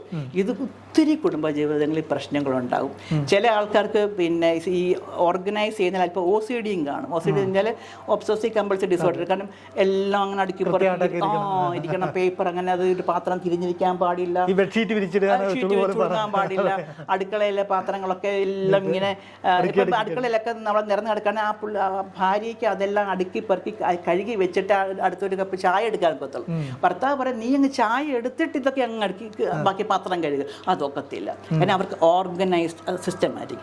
ഇത് ഭയങ്കര പ്രശ്നം ഈ റിലേഷൻഷിപ്പിൽ ഉണ്ടാക്കും. അപ്പം പറയും നിങ്ങൾ എന്തിനാ അവിടെ അതിട്ടു, എന്തിനിതിട്ടു, പേപ്പർ എടുത്തിട്ട് അതില്ലേ, നിങ്ങൾ തുണി പിന്നെ പുറത്ത് പോകാൻ നിങ്ങൾ ഡ്രസ്സ് മാറിയിട്ട് എവിടെ ഇട്ടെ, പിന്നെ എന്താണ് സ്റ്റാൻഡിലിട്ടോ ബെഡിലിട്ടിട്ടല്ലേ പോയത്, അല്ലെങ്കിൽ നിങ്ങൾ ഷൂസ് എവിടെ ഇട്ടു, ഷൂ റാക്കൽ എന്താ വെക്കാഞ്ഞേ, അല്ലെങ്കിൽ നിങ്ങൾ കാപ്പി കുടിച്ചിട്ട് ചായ എവിടെ കപ്പ എവിടെ വെച്ചു, ഇങ്ങനെ ചോദ്യങ്ങൾ ചോദിച്ചുകൊണ്ടേ. അപ്പോൾ അവർക്ക് ഭയങ്കര ഇറിറ്റേറ്റിംഗ് ആയിരിക്കും. ഇതും ഈ പേഴ്സണാലിറ്റി ടൈപ്പിലെ കാര്യങ്ങളാണ്. ഇതൊക്കെ ഇത് സംഘർഷങ്ങൾ ഉണ്ടാക്കുന്ന സംഭവം പേഴ്സണാലിറ്റി ടൈപ്പും സോഷ്യൽ ഇൻട്രസ്റ്റ് എന്ന് പറഞ്ഞു. ഇത് നമുക്ക് മനസ്സിലാക്കാൻ പറ്റിയാൽ ലൈഫ് സ്മൂത്താണ്. കാരണം എനിക്ക് സത്യത്തിൽ ഞാൻ ഭയങ്കര ജഡ്ജിങ് ടൈപ്പാണ്. കുറേ OCD ഉണ്ടായിരുന്നു പറയാം. എനിക്ക് അറേഞ്ച് ചെയ്തിപ്പോൾ നമ്മളൊരു എന്തെങ്കിലും ഒത്തിരി അറേഞ്ച്മെൻറ്റ്സ് ഒക്കെ ചെയ്യും. ഞാൻ കയറി വരുന്നവരെ ഫ്ലവർ അറേഞ്ച്മെൻറ്റ് ഒരു ഇല വല്ലതും തിരിഞ്ഞു പോയാൽ ആദ്യം എൻ്റെ കണ്ണിലതാണ് ഇതാരാണ് തട്ടിക്കളഞ്ഞത്, അതൊന്ന് നേരെ ആക്കിയിട്ട് എനിക്ക് അടുത്ത ജോലി ചെയ്യാൻ പറ്റുള്ളൂ. അങ്ങനത്തെ ടൈപ്പായിരുന്നു. അപ്പം അത് നമുക്ക് വീട്ടിൽ കൂടെ നിൽക്കുന്നവർക്കൊക്കെ ഭയങ്കര ശ്വാസം മുട്ടും. ഇങ്ങനെ ഞാൻ പക്ഷെ ഞാൻ തന്നെ പിന്നെ റിയലൈസ് ചെയ്ത് ഇത് വീടാണ്, തട്ടിമുട്ടിയൊക്കെ പോകാം, നമ്മൾ വെക്കുന്ന പോലെ എപ്പോഴും ഇരിക്കണം എന്നല്ല, ഇറ്റ്സ് ഓക്കെ. ഞാൻ തന്നെ പിന്നെ അതൊന്ന് ക്രമീകരിച്ച് വെക്കണം.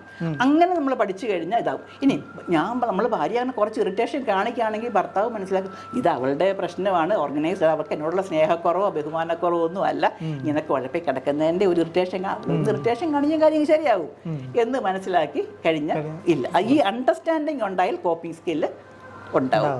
അതാണ് ഏറ്റവും പ്രധാനം. ഈ 2 ഫാക്ടേഴ്സ് പ്രധാനപ്പെട്ടതാണ് വ്യക്തിത്വത്തിൻ്റെ 2 പ്രധാനപ്പെട്ട കാര്യങ്ങൾ. പിന്നെ നമ്മൾ ജനിച്ച് വളർന്ന പശ്ചാത്തലം ഇങ്ങനെയുള്ള കാര്യങ്ങളൊക്കെ ഒത്തിരി ഇത് പ്രധാനപ്പെട്ട കാര്യങ്ങളാണ്. മേഡം, നമുക്ക് ഈ പ്രീ മാരിറ്റൽ കൗൺസിലിംഗ് ഒക്കെ ഒരുപാട് നടക്കുന്നുണ്ട്. അപ്പോൾ നമുക്ക് ഈ personality trait, personality type, personality interest, ഇവരെ യഥാർത്ഥത്തിൽ ഏതൊക്കെ കോമ്പിനേഷനുകൾ വന്നു കഴിഞ്ഞാൽ ഇതൊരു പെർഫെക്റ്റ് ആയിട്ട് ഒരു കപ്പിൾസിനെ നമുക്ക് എന്താണ് ഫോം ചെയ്തെടുക്കുക, അങ്ങനെ അത് പോസിബിൾ ആണ്, എന്താണ് അതിനെക്കുറിച്ച് പറയാനുള്ളത്? ഓക്കെ, ഈ എല്ലാ പേഴ്സണാലിറ്റി ടൈപ്പും ഇൻട്രസ്റ്റും ഒക്കെ നാച്ചുറലായിട്ടുള്ള കാര്യങ്ങളാണ്. ഒന്നിനേക്കാൾ മികച്ചതോ ഒന്ന് കുറവെന്നോ നമുക്ക് മോശമെന്നോ പറയാൻ ഒക്കുകയില്ല. എല്ലാം അതിൻ്റെതായ രീതിയിൽ അവിടെയുണ്ട്. ഇനി നമ്മൾ പ്രീ മാരിറ്റൽ കൗൺസിലിംഗ് എന്ന് കിരൺ എടുത്ത് പറഞ്ഞത് നന്നായി. മാരേജ് എന്ന് പറഞ്ഞാൽ പോയി, കാര്യം നമുക്കിനി ഒന്നും ചെയ്യാൻ പറ്റത്തില്ല. നമുക്ക് എന്താണോ അത് ഞാൻ മുമ്പേ പറഞ്ഞ പോലെ മനസ്സിലാക്കി കോപ്പി ചെയ്യുക, അതേ നമുക്ക് പറ്റുള്ളൂ. അതിപ്പം ദൈവം നമ്പരാൻ്റെ ഒരു പ്ലാനിങ് അനുസരിച്ച് അങ്ങ് നടന്നു പോയി. എന്നാൽ ഇപ്പോഴത്തെ കുട്ടികൾ ഇപ്പം കല്യാണം ആലോചിക്കുന്ന, അതിപ്പോൾ ഒത്തിരി പേരൻസ് വന്ന് എന്നോട് സങ്കടം പറഞ്ഞിട്ടുണ്ട്, എൻ്റെ മോൻ്റെയോ മോടെയോ കല്യാണം നടന്നു കിട്ടുന്നില്ല. ആലോചന വരുമ്പോൾ അവർക്ക് 100 ചോദ്യങ്ങൾ. അവരൊക്കെ ഇങ്ങനെ തലക്കകത്ത് ഇങ്ങനെ ചോദ്യം എഴുതി വെച്ച്, നിങ്ങൾക്ക് എന്താണ് രാവിലെ എണ്ണിക്കുമ്പോൾ ചായ, ഞാൻ എക്സാജറേറ്റ് പറയാണ്, രാവിലെ എണ്ണിക്കുമ്പോൾ ചായയാണോ ഇഷ്ടം, കാപ്പിയാണോ ഇഷ്ടം, പാൽ കാപ്പിയാണോ കട്ടൻ കാപ്പിയാണോ ഇഷ്ടം, ഇത് എക്സാജറേറ്റ് ചെയ്ത് പറയുന്നതാണ്. പക്ഷെങ്കിൽ ഇതുപോലെ എല്ലാ കാര്യങ്ങളും പിന്നെ അവരുടെ താല്പര്യങ്ങൾ എന്താണ്, അവരുടെ ഏത് ഇൻട്രസ്റ്റ് ഗ്രൂപ്പാണ്, അവർക്ക് ഇൻട്രസ്റ്റ് ഗ്രൂപ്പിനെ പറ്റിയിടത്തും വലിയ ഈ ചോദിക്കുന്ന കുട്ടികൾക്കൊന്നും അറിയണമെന്നില്ല. പക്ഷേ എൻ്റെ ഇൻട്രസ്റ്റ് ഇതാണ്, നിങ്ങളുടെ ഇൻട്രസ്റ്റ് എന്താണ്, അപ്പം നമുക്ക് അങ്ങോട്ടും ഇങ്ങോട്ടും ആ ഇൻട്രസ്റ്റ് പരസ്പരം ബ്ലെൻഡ് ചെയ്ത് പോകുന്നതാണോ, ഞാൻ ഇങ്ങനെയാണ്, ഒരു ചിലപ്പോൾ ചിലർ എൻ്റെ അടുത്ത് ഇഷ്ടപ്പെടാക്കുന്നത്, എനിക്ക് കുക്കിങ്ങിനോടൊന്നും വലിയ താല്പര്യമില്ല, അത്യാവശ്യമൊക്കെ ഞാൻ കുക്ക് ചെയ്യും, നിങ്ങൾക്ക് കുക്ക് ചെയ്യാൻ വല്ലതും അറിയാവോ, അല്ല നിങ്ങൾക്ക് എന്ത് ഫുഡാണ് ഇഷ്ടം, അതെപ്പോഴും ഞാൻ ഉണ്ടാക്കി തരണമെന്നുണ്ടോ, ഇങ്ങനെയൊക്കെ ചോദിക്കും. അപ്പം നിങ്ങൾ ഓക്കെ എൻ്റെ അമ്മ എനിക്കിതെല്ലാം ഉണ്ടാക്കി തരണം, അതേപോലെ ഉണ്ടാക്കി തരുന്ന എൻ്റെ ഭാര്യയാണ് എനിക്കിഷ്ടം എന്ന് പറഞ്ഞാൽ ആ പെണ്ണ് പറയും ടാറ്റ ബൈ ബൈ, നമുക്ക് പിരിയാം, നമുക്ക് ഈ മാരേജ് വർക്കൗട്ട് ആവില്ല. അപ്പം ഇപ്പോൾ നമ്മൾ ആലോചിക്കുമ്പോൾ ഡേറ്റിംഗ് എന്നൊക്കെ നമ്മൾ ഇവിടെ പറയുമല്ലോ, കാണും. ഇപ്പം നമ്മളൊന്ന് കണ്ട് ഉടനെ കല്യാണം ഉറപ്പിക്കുമല്ലോ. ഇപ്പോൾ കുട്ടികൾ ഒത്തിരി വർത്തമാനം പറയും, അല്ലേ, വീഡിയോ കോൾ ചെയ്യും, അല്ലെങ്കിൽ ചിലപ്പം തമ്മിൽ നേരിട്ട് കണ്ടെന്നിരിക്കും. എന്നുവെച്ചാൽ ഇതിൻ്റെയൊക്കെ പർപ്പസ് എന്താണെന്ന് ചോദിച്ചാൽ തമ്മിൽ പരസ്പരം അറിയാനുള്ള ഒത്തിരി അവസരങ്ങൾ കുട്ടികൾക്കുണ്ട്. അവസരം ഉണ്ടെങ്കിലും ഇല്ലെങ്കിലും കുട്ടികൾ അതിയായി ആഗ്രഹിക്കും, അല്ലെങ്കിൽ അവർക്ക് നിർബന്ധമാണ് ഞങ്ങൾക്ക് പരസ്പരം അറിയണം, അണ്ടർസ്റ്റാൻഡ് ചെയ്തിട്ട് ഞാൻ മാരേജിലോട്ട് പോവുള്ളൂ, അല്ലെങ്കിൽ ഞാൻ സഫർ ചെയ്യും, ഞാൻ മാത്രമല്ല മറ്റേയാളും സഫർ ചെയ്യും എന്ന് നല്ല ബോധമുണ്ട്. അപ്പോൾ പരസ്പരം അവരവർക്ക് യോജിക്കുന്ന ഒരു ഇൻട്രസ്റ്റ് ഗ്രൂപ്പിൽ ഉള്ളവരാണെന്നുണ്ടെങ്കിൽ നല്ല കാര്യമാണ്. സെയിം ഇൻട്രസ്റ്റ് ഗ്രൂപ്പിലുള്ളവരാണെങ്കിൽ നല്ലതാണ്, അവർക്ക് അതേപോലെ പോകാം. എന്നാൽ ഇനി ചിലപ്പം സെയിം ഇൻട്രസ്റ്റ് ഗ്രൂപ്പ് ആയിരിക്കണമെന്നില്ല, വ്യത്യസ്തമാണെങ്കിൽ പോലും അവരെ എൻകറേജ് ചെയ്യുന്ന ഒരു ടൈപ്പ്, മോട്ടിവേറ്റ് ചെയ്യുന്ന അവരുടെ ഡ്രീം, അല്ല എൻ്റെ ഡ്രീം ഇതാണ്, എൻ്റെ ഡ്രീമിനെ ഫുൾഫിൽമെൻറ്റിൽ എത്തിക്കാൻ എൻ്റെ പാർട്ട്ണർ സഹായിക്കും, എൻ്റെ പാർട്ട്ണറിൻ്റെ ഹെൽപ്പ് എനിക്ക് കൂടെ ഉണ്ടാവും. ആ ഒരു അങ്ങനെയുള്ള ഒരാളെ കണ്ടു കിട്ടിയാൽ അവർക്ക് ഭയങ്കര ഹാപ്പിയാണ്, വളരെ ഹാപ്പി ആയിരിക്കും. അതേസമയം പിന്നെ എനിക്ക് ഇങ്ങനൊരു ആഗ്രഹം ഉണ്ടെന്ന് പറഞ്ഞാൽ അത് നടക്കത്തില്ല. അപ്പം നമുക്ക് ഇവർക്ക് സംസാരിക്കുമ്പോൾ ആ പൾസ് കിട്ടും.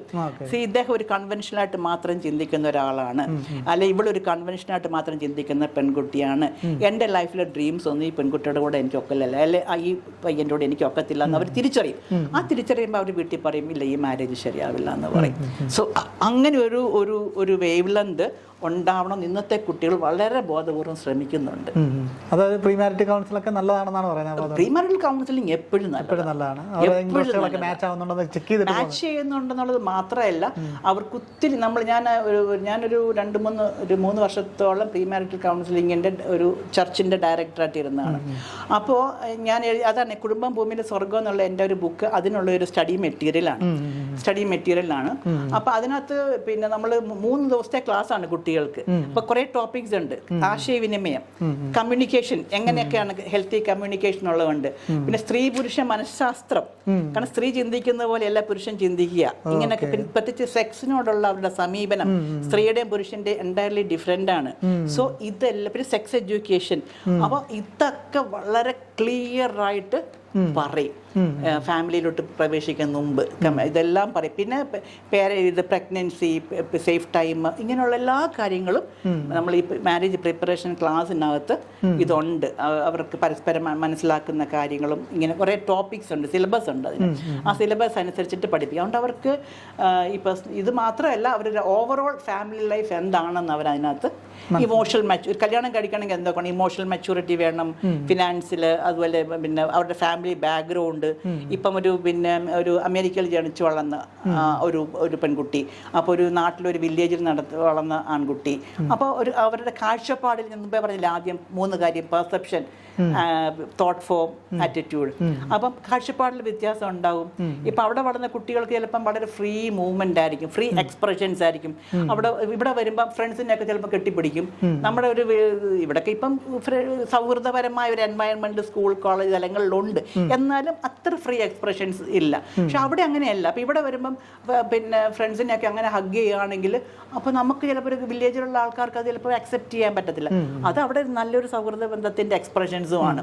സോ ഇതൊക്കെ ആ പെർസെപ്ഷനിലുള്ള ഡൂസ് ആൻഡ് ഡോൺസ്, എന്തൊക്കെ ചെയ്യാം, എന്തൊക്കെ ചെയ്യരുത്, ഇതൊക്കെ നമ്മൾ എവിടെ ഇങ്ങനെയുള്ള വ്യത്യാസങ്ങളൊക്കെ വളർന്നു വരുന്ന പശ്ചാത്തലത്തിൽ കുടുംബമുണ്ട്, സ്ഥലമുണ്ട്, ഇതെല്ലാം നമ്മുടെ വളർന്നു വരുന്ന പശ്ചാത്തലങ്ങൾ നമ്മളെ സ്വാധീനിക്കും. അപ്പോൾ ഇതൊക്കെ ഇന്നത്തെ മാരേജ് പ്രിപ്പറേഷൻ ക്ലാസ്സിൽ പറയും.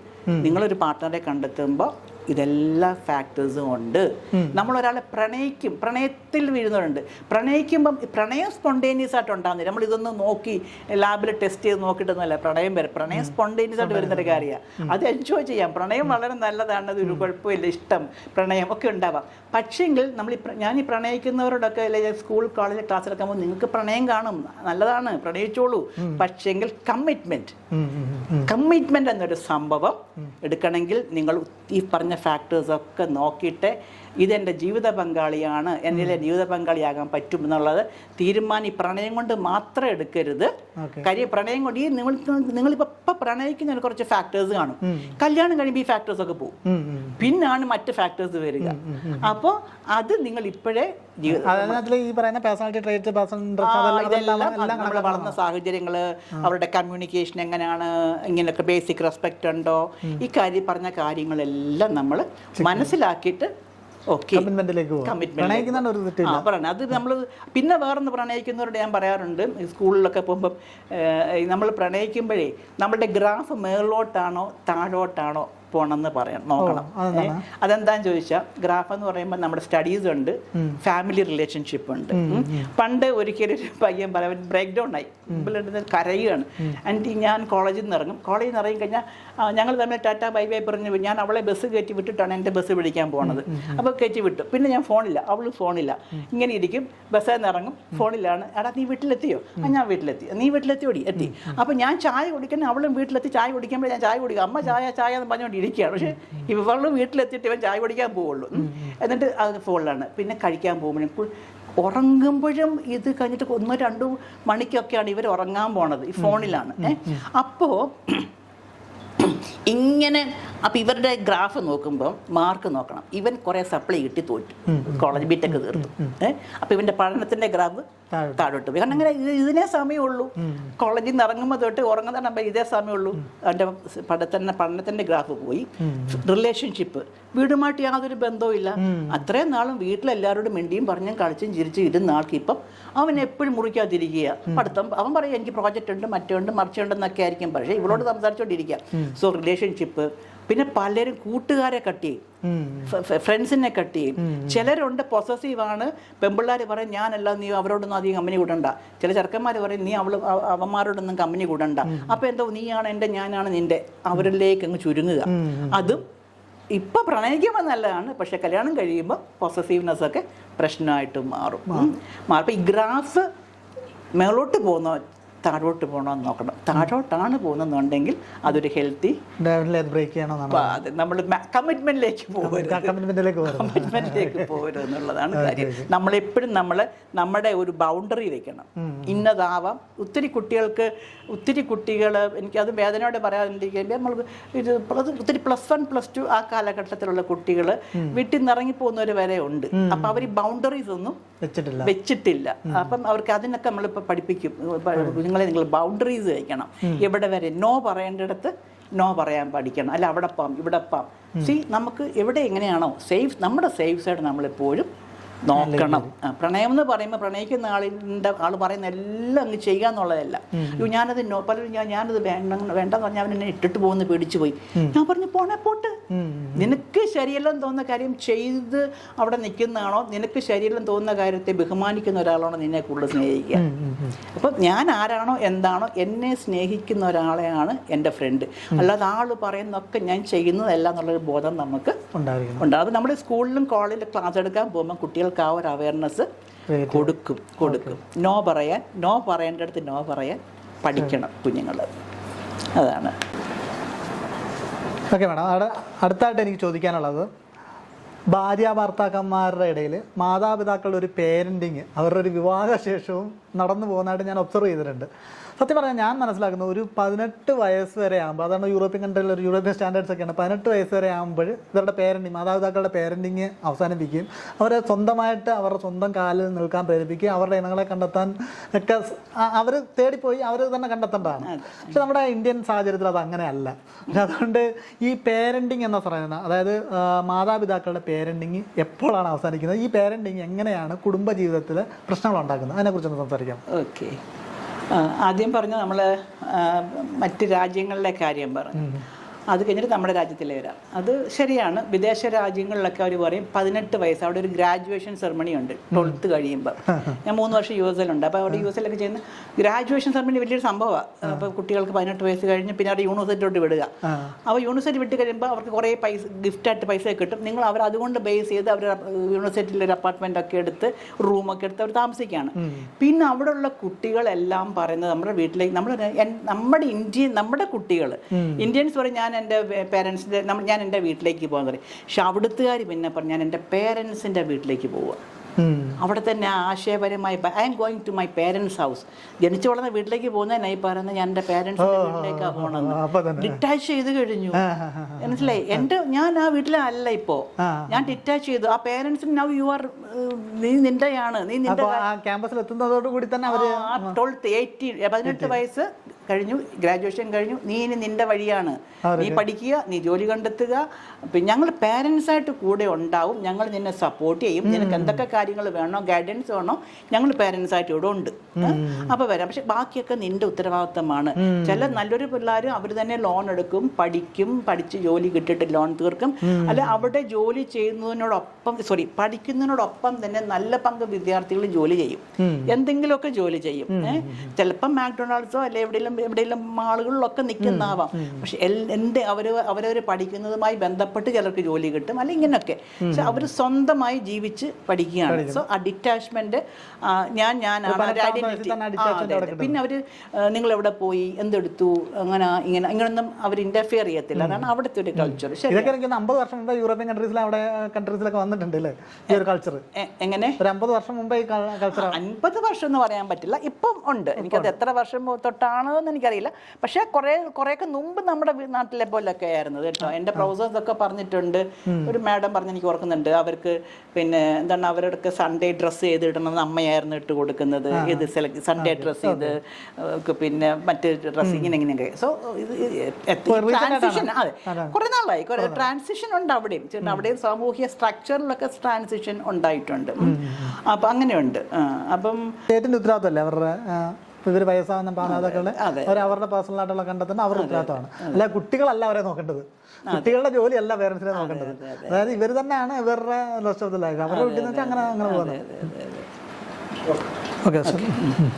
അതെ. അപ്പോൾ അവിടെ കിരൺ പറഞ്ഞ കാര്യം ശരിയാണ്. അവരിപ്പം അവരുടെ രാജ്യം തന്നെ സീനിയർ സിറ്റിസനെ നോക്കാനുള്ള സംവിധാനങ്ങളൊക്കെ ഉണ്ടല്ലേ. കുട്ടികൾ നമുക്കുടെ കൾച്ചറിൽ മക്കൾ എന്നെ നോക്കണം, അങ്ങനെയല്ല. ആ ഒരു കൺസെപ്റ്റ് അവിടെ അങ്ങനെ ഇല്ല. രാജ്യം നോക്കും, അത് അങ്ങനെയുണ്ട്. നമ്മുടെ നാട്ടിൽ പേരൻറ്റിങ് എന്ന് പറയുമ്പോൾ നമ്മൾക്ക് പഠിച്ചു, നമുക്കിപ്പോൾ നമ്മൾ പഠിച്ചു കഴിഞ്ഞു, അവൻ അല്ലെ അവൾക്കൊരു ജോലി വേണം, അവളൊന്ന് കല്യാണം കഴിപ്പിക്കണം, അവനൊന്ന് കല്യാണം കഴിച്ച് കാണണം. ഇതൊക്കെ എല്ലാ മാതാപിതാക്കളുടെ ആഗ്രഹം എന്ന് പറഞ്ഞാൽ പോരാ, അവിടെ ഉത്തരവാദിത്തമായിട്ട് അവർ കാണുന്നുണ്ട്. ഞങ്ങളുടെ കണ്ണടയുന്നതിന് മുമ്പൊന്ന് കല്യാണം കഴിപ്പിക്കണം, ഞങ്ങളുടെ ഉത്തരവാദിത്വം എന്നുള്ള കൺസെപ്റ്റാണ് നമ്മുടെ മാതാപിതാക്കൾക്കുള്ളത്. അപ്പോൾ എന്ത് ചെയ്യുന്ന വെച്ചാൽ കല്യാണം കഴിപ്പിക്കും, ജോലി കിട്ടി കല്യാണം, അവർക്ക് ഭയങ്കര ഹാപ്പിയാവും. പക്ഷേ അവിടെ കൊണ്ടും ചിലർ പേരൻറ്റിങ് നിർത്തുകയില്ല. അപ്പോൾ ഞാൻ ഈ പ്രീ മാരിറ്റൽ കൗൺസിലിംഗ് ഡയറക്ടർ അതിനകത്തൊരു സിലബസ് പേരൻസിനെയും പഠിപ്പിക്കും. പേരൻസിന് ഒരു സെഷൻ ഉണ്ട് ഈ കല്യാണം കഴിക്കുന്ന അവരുടെ പേരൻസിന്. അപ്പോൾ അവരോട് പറയും, നിങ്ങളുടെ പേരൻറ്റിങ് ഒക്കെ ഇതോടുകൂടി അങ്ങ് നിർത്തണം. അവരിനി ഒരു പുതിയ കുടുംബജീവിതം നയിക്കുക, ഭാര്യ ഭർത്താവ് അവർ തുടങ്ങുക, അവർക്ക് കുട്ടികളാകും. സോ വേറൊരു കുടുംബമാണ്. പേരൻറ്റിങ് നിർത്തുക, നല്ല പേരൻസ് ആയിട്ട് ഇരിക്കുക, വരുമ്പോൾ നല്ല ചോറും കറിയും വെച്ച് കൊടുക്കുക, മോനും മരുമോൾക്കും ഇഷ്ടമുള്ള സാധനം ഫുഡൊക്കെ ഉണ്ടാക്കി കൊടുക്കുക, പേരക്കുട്ടികളെയൊക്കെ നോക്കുക. സോ എൻജോയ് ചെയ്യുക. അതല്ലാതെ നമ്മൾ പേരൻറ്റിങ് ചെയ്യാൻ പോകരുത്. ചിലപ്പോൾ ചിലവർ നമ്മളെ കല്യാണമൊക്കെ കഴിഞ്ഞ് മോള് ഭർത്താവിൻ്റെ വീട്ടിൽ പോയി, മോളെ എന്തുകൊണ്ടടി, എങ്ങനെയുണ്ട്, ഇന്ന് അവിടെ എന്തായിരുന്നു, മീൻ വറുത്തതായിരുന്നോ, കിട്ടിയോ മീൻ? ഇല്ല അമ്മ, ഇന്നവിടെ മീൻ കറിയായിരുന്നു. മീൻ കറിയായിരുന്നോ? മോളെ നീ മീൻകറി കഴിക്കുമോ? മീൻ വറുത്തല്ലേ കഴിക്കുള്ളൂ, നിനക്ക് അമ്മയോടൊന്ന് പറയാൻ വയ്യ? അവിടുത്തെ മമ്മിയോട് പറയത്തില്ലായിരുന്നോ മോളെ നീ മീൻകറി കഴിക്കില്ല, മീൻ വറുത്ത് വേണം? അമ്മ എനിക്ക് കിട്ടിയില്ല അമ്മ. അപ്പോഴത്തേക്ക് അമ്മയും മോക്കും സങ്കടം, അമ്മയ്ക്കും സങ്കടം. ഇത് ഞാൻ എക്സാമ്പിൾ പറഞ്ഞതാണ്. ഇങ്ങനെയൊക്കെ എന്തൊക്കെയാണോ അവിടെയൊക്കെ ചെയ്യുന്നത് എന്ന് പറഞ്ഞ പോലെ തന്നെ മകൻ്റെ എവിടെയും വരും. കല്യാണം കഴിച്ചു വന്നു, അവർ ഞങ്ങൾ രണ്ടിട്ട് പുറത്തോട്ട് നിന്ന് പോകും. എവിടെ പോവാണ്? ഇപ്പം അവിടെ പോകണോ? അപ്പോൾ ഇവരുടെ പെർമിഷൻ കിട്ടിയിട്ട് അവളെ കൊണ്ട് അങ്ങോട്ടിരുന്ന് പോകാൻ പറ്റുള്ളൂ. അല്ലെങ്കിൽ പിന്നെ നിങ്ങൾ എപ്പോൾ വരും, പിന്നെ ഇവിടെ ചോറും കറിയൊക്കെ ഉണ്ടാക്കി വെച്ചിട്ടുണ്ടാവും കേട്ടോ. അല്ലെങ്കിൽ അവർ പോയി അവർ പുറത്തൊക്കെ ഒന്ന് കറങ്ങി ഫുഡൊക്കെ കഴിച്ചിട്ട് വന്നു. ഇന്ന് വേണ്ട, അതെന്താ ഇവിടെ ഞാൻ അത്താഴമൊക്കെ ഉണ്ടാക്കി വെച്ചിട്ടുണ്ടായിരുന്നല്ലോ, നിങ്ങൾ എത്ര ലേറ്റ് ആയത്? അപ്പോഴത്തേക്ക് മുഖമൊക്കെ ഇങ്ങനെ വീർത്ത് കെട്ടി ദേഷ്യപ്പെട്ടിരിക്കുക. അപ്പോൾ എന്താണ്, ഇപ്പോഴും ഞങ്ങൾ പറയുന്ന പോലെ ചെയ്യണം, ഞങ്ങളുടെ അനുവാദമൊക്കെ വാങ്ങിയിട്ട് എന്തെങ്കിലുമൊക്കെ ചെയ്യാവുള്ളൂ. നമ്മൾ വീണ്ടും പേരൻറ്റ് ഭർത്താക്കന്മാരെ വീണ്ടും മാതാപിതാക്കൾ ചെയ്തുകൊണ്ടേയിരിക്കുകയാണ്. സോ അത് നമുക്ക് പ്രശ്നങ്ങൾ ഉണ്ടാക്കും. അവരെ അവരുടെ വഴിക്ക് ജീവിക്കാൻ വിടുക, അവർ പരസ്പരം ജീവിക്കാൻ വിടുക എന്നുള്ളതാണ് ആരോഗ്യകരമായ ഒരു ജീവിതത്തിന് നല്ലത്. പിന്നെ നമുക്ക് ഗൈഡൻസ് കൊടുക്കാം. നിങ്ങൾക്ക് എന്ത് പ്രശ്നമുണ്ടോ ഞങ്ങളോട് പറയാം, ഞങ്ങൾക്ക് ആവശ്യമുണ്ടെങ്കിൽ പറയുക. പിന്നെ നമ്മൾക്കിപ്പം പ്രശ്നങ്ങൾ ഞങ്ങളോട് പറയാം. ചില പ്രശ്നങ്ങൾ നമുക്ക് കൈകാര്യം ചെയ്യാൻ പറ്റില്ല. ചില പേരൻസ് തന്നെ കൗൺസിലിംഗ് എന്നും പറഞ്ഞ് മക്കളെ പറഞ്ഞു വിടുന്നവരുണ്ട്. വളരെ നല്ല രീതിയിൽ മക്കളെ നിങ്ങൾ അടുപ്പിച്ച് വഴക്ക് കൂടുന്നോ, നിങ്ങൾ അടുപ്പിച്ച് പ്രശ്നമാണോ, നിങ്ങളൊരു കൗൺസിലിങ്ങിന് പോകണം എന്ന് പറഞ്ഞ് പേരൻസ് ഇനീഷ്യേറ്റ് ചെയ്ത് കൗൺസിലിങ്ങിന് വരുന്നവരും ഉണ്ട്. അത് വളരെ നല്ലൊരു കാര്യമാണ്. പേരൻസ് അങ്ങനെ, കാരണം ഞങ്ങൾ ഇടപെട്ടാൽ ശരിയാവില്ല. ഞങ്ങളിപ്പോൾ ഇടപെടുവാണെങ്കിൽ ഞങ്ങളുടെ ബയസ്ഡ് ആയിരിക്കും. അല്ല അവരവരുടെ മകൻ്റെയും മകളുടെയും സൈഡിൽ നിൽക്കുള്ളൂ. നിങ്ങളൊരു കൗൺസിലിങ്ങിന് പോകുക എന്ന് പറഞ്ഞ് വിടുന്ന അവസ്ഥകൾ ഉണ്ടാവാറുണ്ട്. സോ അതാണ് ഒരു ആരോഗ്യകരമായ രീതിക്ക് നല്ലതായിട്ടുള്ളത്. മാഡം, അടുത്തായിട്ട് എനിക്ക് ചോദിക്കാനുള്ളത്, നമ്മുടെ വീടുകളിൽ ഒരുപാട് ബുദ്ധിമുട്ട് അനുഭവിക്കുന്ന സ്ത്രീകൾ, പുരുഷന്മാർക്ക് ബുദ്ധിമുട്ടുണ്ട്, പക്ഷേ കുറച്ചുകൂടെ പ്രിവിലേജ്ഡ് ആയതുകൊണ്ട് അവർക്ക് അത്രയും ബുദ്ധിമുട്ട് അനുഭവിക്കുന്നില്ല. ഫോർ എക്സാമ്പിൾ, ഒരു ശാസ്ത്രീയ സംഗീതം പഠിച്ച ഒരു സ്ത്രീ, അല്ലെങ്കിൽ ഒരു ശാസ്ത്രീയ നൃത്തം പഠിച്ച ഒരു പെൺകുട്ടി ഒരുപക്ഷെ ഭർത്താവിൻ്റെ വീട്ടിലേക്ക് വരുന്ന അവിടെ യഥാർത്ഥത്തിൽ അവളുടെ ചിലങ്ക അഴിച്ചു വെക്കേണ്ട സാഹചര്യം വരുന്നു, അല്ലെങ്കിൽ അവളുടെ എല്ലാ പാട്ടിനോടുള്ള എല്ലാ സ്വപ്നങ്ങളും ഉപേക്ഷിച്ചിട്ട് അല്ല കുടുംബത്തിന് വേണ്ടി ജീവിക്കേണ്ടി വരുന്ന, അവൾക്ക് വേണ്ടി ജീവിക്കാൻ പറ്റുന്നില്ല. പക്ഷേ ഇവർ കാലക്രമേണ ഇത് ഉള്ളിൽ ഈ മാനസിക സംഘർഷങ്ങളോടൊക്കെ ജീവിച്ചിട്ട് ഒരു സമയത്ത് ഇത് പൊട്ടിച്ചെറിഞ്ഞ് എനിക്ക് ഞാനായി മാറണമെന്ന് പറഞ്ഞ ആഗ്രഹത്തോട് പുറത്തേക്ക് വരാനൊക്കെ ശ്രമിക്കുന്ന ഒരുപാട് ആളുകളുണ്ട്. ഇതൊരു ഭയങ്കര കോൺഫ്ലിക്റ്റഡ് ആയിട്ടുള്ള സ്റ്റേജാണ്. അപ്പോൾ അതിനെ എങ്ങനെയാണ് നിങ്ങളൊരു സൈക്കോളജിയിൽ എങ്ങനെയാണ് ഇത് ഡീൽ ചെയ്യുന്നത്? ഇതിനകത്ത് ശരിയും തെറ്റുകളും ഇല്ലെന്നാണ് തോന്നുന്നത്. കാരണം ഒരു വളരെ കോംപ്ലിക്കേറ്റഡ് എങ്ങനെയാണ് ഇതിനെങ്ങനെയാണ് അഡ്രസ് ചെയ്യുന്നത്? അത് ഞാൻ ആദ്യമേ കിരൺ പറഞ്ഞ ഒരു കാര്യം ഒന്ന് ക്ലാരിറ്റി ചെയ്തിട്ട് മറ്റേത് വെച്ചാൽ പുരുഷന്മാർ കൂടുതൽ പ്രിവിലേജ്ഡ് ആണ്. ശരിയാണ്, അവർക്ക് ഇഷ്ടമുള്ളത് ചെയ്യാൻ അവർ കൂടുതൽ പ്രിവിലേജ്ഡ് ആണ്, സമൂഹത്തിന് അനുവദനീയമാണ്. അതിനുമ്പ് സ്ത്രീകൾ കൂടുതൽ മിസറബിൾ ആകുന്നെന്ന് പറഞ്ഞു. ആക്ച്വലി അത് പ്രശ്നങ്ങളിൽ സ്ത്രീയും പുരുഷനും മിസറബിൾ ആവാറുണ്ട്. ഇപ്പം നമുക്ക് പുരുഷൻ കൂടുതൽ, സ്ത്രീ കൂടുതൽ മിസറബിൾ എന്ന് പറയുമ്പോൾ പ്രിവിലേജ്ഡ് ആണെങ്കിലും ചില കാര്യങ്ങളിൽ നമുക്കിപ്പോൾ ഈ പറഞ്ഞ പോലെ ചിലങ്ക അഴിച്ചു വെക്കണമെന്ന് പറഞ്ഞാൽ അഴിച്ചു വെക്കേണ്ടുന്ന ഭാര്യ, അപ്പോൾ അവിടെ ആ പുരുഷനും ഭാര്യയ്ക്ക് പിന്നെ ഡാൻസ് ചെയ്യണം, പ്രോഗ്രാമിന് പോകണം, ഇങ്ങനെയൊക്കെയുള്ള കാര്യങ്ങളിൽ ആഗ്രഹങ്ങൾ പറയുകയും അല്ലെ അതിൻ്റെ പേരിൽ വഴക്കിടുകയും പിണങ്ങുകയും ഒക്കെ ചെയ്യുമ്പോൾ ഈ പുരുഷൻ്റെ മിസറബിൾ ആവുന്നുണ്ട്. എൻ്റെ ഭാര്യ ഞാൻ പറയുന്ന പോലെ കേൾക്കുന്നില്ലല്ലോ, നമുക്ക് ഞാനാണോ വലുത്, ഡാൻസ് ആണോ വലുതെന്ന് ഇയാൾ മിസറബിൾ ആവും. അതുകൊണ്ട് ആരാണ് കൂടുതൽ മിസറബിൾ ആവുന്നത്? നമുക്ക് രണ്ടുപേരും മിസറബിൾ ആവുന്നുണ്ട് ലൈഫിൽ. രണ്ടുപേരും, അയാളും ഒരു ഹാപ്പി ഹസ്ബൻഡ് ആവുന്നില്ല, അവരും ഹാപ്പി വൈഫ് അല്ല എന്നുള്ളത് മാത്രമേ ഡിസപ്പോയിന്റഡ് ആയിരിക്കാം. അവരുടെ ആഗ്രഹങ്ങൾ സാധിക്കാൻ പറ്റുന്നില്ല. അതെ, മിസറബിൾ ആണ്. പിന്നെ അതുപോലെ ഇത് നേരെ തിരിച്ചും ചിലർക്ക് ഉണ്ടാവുന്നുണ്ട്. ചില പുരുഷന്റെ ഭർത്താവിന്റെ ഡ്രീംസ് ഫുൾഫിൽ ചെയ്യാൻ ഭാര്യ സമ്മതിക്കാത്ത കാര്യങ്ങളും ഉണ്ടാവാം. ചിലപ്പം ചിലർക്ക് ഇപ്പം ഫോർ എക്സാമ്പിൾ ആക്ടിങ്ങിന് കിട്ടി, അഭിനയിക്കണമെന്ന് ഭയങ്കര ആഗ്രഹം, ഭർത്താവിന് നിങ്ങൾ അഭിനയിക്കാൻ പോകണ്ട, നിങ്ങൾ കണ്ട നടികളുടെ കൂടെ ഒക്കെ പോകും, അങ്ങനെ പോയി ഇങ്ങനെ എന്ന് പറഞ്ഞ് വിടാതിരുന്ന സിനിമ ഫീൽഡിലോട്ടെ നിങ്ങൾ പോകണ്ട, എനിക്ക് പിന്നെ കിട്ടത്തില്ല, ഇങ്ങനെയൊക്കെ. സോ ഇത് രണ്ടുപേരും മിശ്രമാണ്. പിന്നെ പുരുഷന്മാർക്ക് കൂടുതൽ പ്രിവിലേജ് ഉണ്ടെന്ന് പറഞ്ഞ് ശരിയാണ്. അവർക്ക് കുറച്ചുകൂടെ ചെയ്യേണ്ട കാര്യങ്ങൾ ചെയ്യാനുള്ള കുറച്ചുകൂടെ സ്വാതന്ത്ര്യം ഉണ്ടല്ലേ, അനുവാദം വേണ്ട എന്നൊക്കെ ഉള്ളത് നമ്മുടെ സമൂഹത്തിൻ്റെ ഒരു ഇതുണ്ട്. അപ്പോൾ അവിടെ ആ ഒരു ചോദ്യം വരുമ്പോൾ സ്ത്രീകൾക്ക് ഈ പറഞ്ഞ പോലെ നമുക്ക് അവരുടെ ഒരു പാഷൻ, ഞാൻ മുമ്പേ പറഞ്ഞ ആദ്യത്തെ ഇൻട്രസ്റ്റ്, നമ്മുടെ വാസനകളാണ്, ഇൻട്രസ്റ്റ് ആണ്. ആ ആഗ്രഹങ്ങൾ നിറവേറ്റാൻ പറ്റാതെ കുടുംബം അല്ലെ കല്യാണം കഴിച്ച് കഴിയുമ്പോൾ ആ ഒരു ഫാമിലി ഒരു തടസ്സമായിട്ട് മാറുമ്പോൾ ഒരു നിരാശ ഉണ്ടാവും. ശരിയാണ്, എനിക്ക് ഞാൻ ആവാൻ പറ്റുന്നില്ലല്ലോ. നമ്മൾ കല്യാണം കഴിച്ചപ്പോൾ ഇതൊന്നും അത്ര ചിന്തിച്ചില്ല, കല്യാണം കഴിച്ച് കഴിയുമ്പോഴാണ് ഇതൊക്കെ റിയാലിറ്റി അറിയുന്നത്. അങ്ങനെ വരുമ്പോൾ അവർക്ക് അവിടെ ഒരു വലിയ സംഘർഷം, അങ്ങനെയുള്ള സ്ത്രീകളൊക്കെ നമ്മുടെ അടുത്ത് സംസാരിച്ചിട്ടുണ്ട്. അവർക്ക് അവിടെ ഒരു രണ്ട് കാര്യമുണ്ട്. ഒന്ന്, ആ കുടുംബ വ്യവസ്ഥതയിൽ അവർക്ക് ഏതെങ്കിലും രീതിയിൽ അത് നേടിയെടുക്കാൻ പറ്റുമോ, അവരെ കൺവിൻസ് ചെയ്തിട്ട് നേടിയെടുക്കാൻ പറ്റുമോ എന്നുള്ളത് അവർക്ക് നോക്കാം. ഇനി ചിലപ്പോൾ ഇവർ പറയുന്ന രീതി ഒരു പ്രസക്തമായ വെച്ചാൽ ഒരു അവർക്ക് ഉദാഹരണം പറഞ്ഞാൽ ഒരു റെബൽ ചൈൽഡിനെ പോലെ അല്ലെങ്കിൽ മറുതലിക്കുന്ന ഭാവത്തിലാണ് പറയുന്നത് നമ്മൾ പറയുകയാണെന്നുണ്ടെങ്കിൽ ഭർത്താവിനും നീ പോവുകയേ വേണ്ട എന്ന് പറയും. ഇവൾക്ക് അഹങ്കാരം കയറി തല പിടിച്ചിരിക്കുകയാണ്, ഭയങ്കര കടവ്. അതിനകത്ത് നമ്മളൊരു ട്രാൻസാക്ഷണൽ അനാലിസിസ് ഒരു സംഭവം, ഒരു ശാഖയുണ്ട്. അത് നന്നായിട്ട് പറയും. നിങ്ങൾ ക്രിട്ടിക്കൽ പേരൻറ്റിൽ പറയരുത്. ഫോർ എക്സാമ്പിൾ, വിമർശന ബുദ്ധി, അല്ലെങ്കിൽ നിങ്ങളൊരു മനുഷ്യൻ, നിങ്ങളുടെ കൂടെ എൻ്റെ ജീവിതം പോയി, എനിക്ക് എൻ്റെ ആ വാസനകളെല്ലാം അങ്ങ് പോയി, എന്നെ എന്ത് ഇഷ്ടമായി, എത്ര സ്റ്റേജ് പെർഫോമൻസ് ചെയ്തു, എത്ര പേരെന്നെ അപ്രീഷിയേറ്റ് ചെയ്തു, നിങ്ങളെ ഉള്ളൂ, എന്നെ ഡാൻസും കൂത്തും പാട്ടും എന്നൊക്കെ പറയുന്നത്, എൻ്റെ ജീവിതം നിങ്ങൾ തുലച്ചു, നിങ്ങളുടെ കൂടെ പോയത് എല്ലാം പോയി, ഇങ്ങനെ പറഞ്ഞുകൊണ്ടിരുന്നാൽ പോയി. അതേസമയം അതിനകത്തൊരു പറയുന്നുണ്ട് നേർച്ചറിങ് പേരൻറ്റ് അല്ലെങ്കിൽ അഡൽട്ട് എന്ന് പറയും. നമ്മൾ കുറച്ചുകൂടെ സ്നേഹവാത്സി, എനിക്ക് ഭയങ്കര ഇഷ്ടമായിരുന്നു കേട്ടോ, നമ്മളത് കൊണ്ട് ഇനി യാചിക്കുക എന്നൊന്നും അല്ല അവിടെ ഉദ്ദേശിക്കുന്നത്, രീതി. നമ്മുടെ എന്തായാലും ഒരു മെയിൽ ഡോമിനേഷൻ. അപ്പം ഭർത്താവിന് എപ്പോഴും എന്നെ അനുസരിക്കുന്നില്ല, എന്നെ മാനിക്കുന്ന ബഹുമാനിക്കുന്ന ഒരു ഭാര്യ എന്നൊരു ഈഗോ തലയ്ക്കകത്തുണ്ട്. അപ്പം അതിൽ എനിക്കിത് ആഗ്രഹമായിരുന്നു. നിങ്ങൾ എനിക്ക് എൻ്റെ പിന്നെ അത് എനിക്കതുകൊണ്ട് ഭയങ്കര സങ്കടം. നിങ്ങൾ എന്നെ അല്പം സ്നേഹിക്കുന്നുണ്ട്, എൻ്റെ സന്തോഷം കാണാൻ ഇഷ്ടപ്പെടുകയല്ലേ.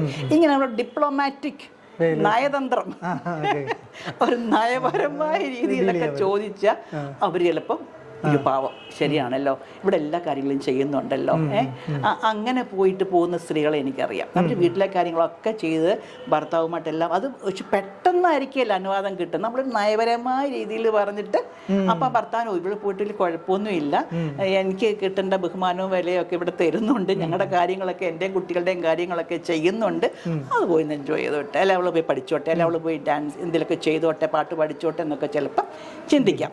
ചിലർക്ക് അതും പറ്റിയെന്ന് വരില്ല. അങ്ങനെ വരുമ്പോൾ ഇതെല്ലാം നോക്കിയിട്ടും പറ്റുന്നില്ലെങ്കിൽ അവർക്കതൊരു വലിയ ഇതാണ്. പിന്നെ അവർക്കൊരു ചോയ്സാണ്. കാര്യം ഒന്നുകിൽ എന്താ അവരുടെ ആഗ്രഹങ്ങളെ അവിടെ ഫുൾ സ്റ്റോപ്പ് ഇടുക അപ്പോൾ എന്നുള്ളത്, അല്ലെങ്കിൽ അവർ പിന്നെ അവരുടെ പിന്നെ അങ്ങനെയുള്ള ആൾക്കാർ, അല്ലെങ്കിൽ അവർക്ക് ഫാമിലിയാണോ വലുത്, ഇതാണ്. ചിലർ പറയും ഓക്കെ എന്നാൽ പിന്നെ അവരുടെ ഫാമിലി ലൈഫ് എൻഡ് ചെയ്തിട്ട് അവരുടെ പാഷൻ്റെ പുറകെ പോകാം, അങ്ങനെ പോകുന്നവരുണ്ട്. അല്ലെങ്കിൽ ചിലർ തീരുമാനിക്കും എൻ്റെ കുഞ്ഞുങ്ങളൊക്കെ ഇപ്പോൾ കുട്ടികളാണ്, 10-18 വയസ്സൊക്കെ അവരെയൊക്കെ അവരുടെ ഒരു പ്രാപ്തിയിലൊക്കെ ആക്കിയിട്ട് ചിലർ പറയും ഞാൻ ഈ മാരേജിൽ നിന്ന് പുറത്ത് പോകും. അങ്ങനെ ചെയ്യുന്ന ആൾക്കാരും ഉണ്ട്. പിന്നെ ഞാൻ എൻ്റെ ഫാമിലിക്ക് എൻ്റെ പാഷന് വേണ്ടി ഞാൻ എൻ്റെ ഫാമിലിയുടെ റോള് ഭർത്താവിൻ്റെ എൻ്റെ കുട്ടികളുടെ കാര്യങ്ങളൊക്കെ ചെയ്തു, സോ ഒരു അമ്മ എന്ന നിലയ്ക്ക് ഓക്കെ ഞങ്ങൾ ചെയ്യേണ്ട, ഇനി ഞാൻ എനിക്ക് വേണ്ടി ജീവിക്കാൻ പോവാ എന്ന് പറഞ്ഞ് ആ സമയം ചിലപ്പോൾ അവരെ റിസ്ക് എടുക്കും. ഞാൻ എൻ്റെ ചിലര് കുറച്ചുകൂടെ അസേർട്ടീവായിട്ട് പറഞ്ഞിട്ട് പോകും, മാരേജിൽ നിന്നുകൊണ്ട് തന്നെ അസേർട്ടീവായിട്ട് പറഞ്ഞിട്ട് പോകും. ചിലപ്പോൾ എനിക്കിത് പോയേ പറ്റുള്ളൂ, ഞാൻ പോവുകയാണ്, ഞാൻ സംഗീതം പഠിക്കാൻ പോവുകയാണ്, എന്നെ വിട്ടാലും വിട്ടില്ല ഞാൻ പോവുക എന്ന് പറഞ്ഞ് അവരങ്ങ് പോകും.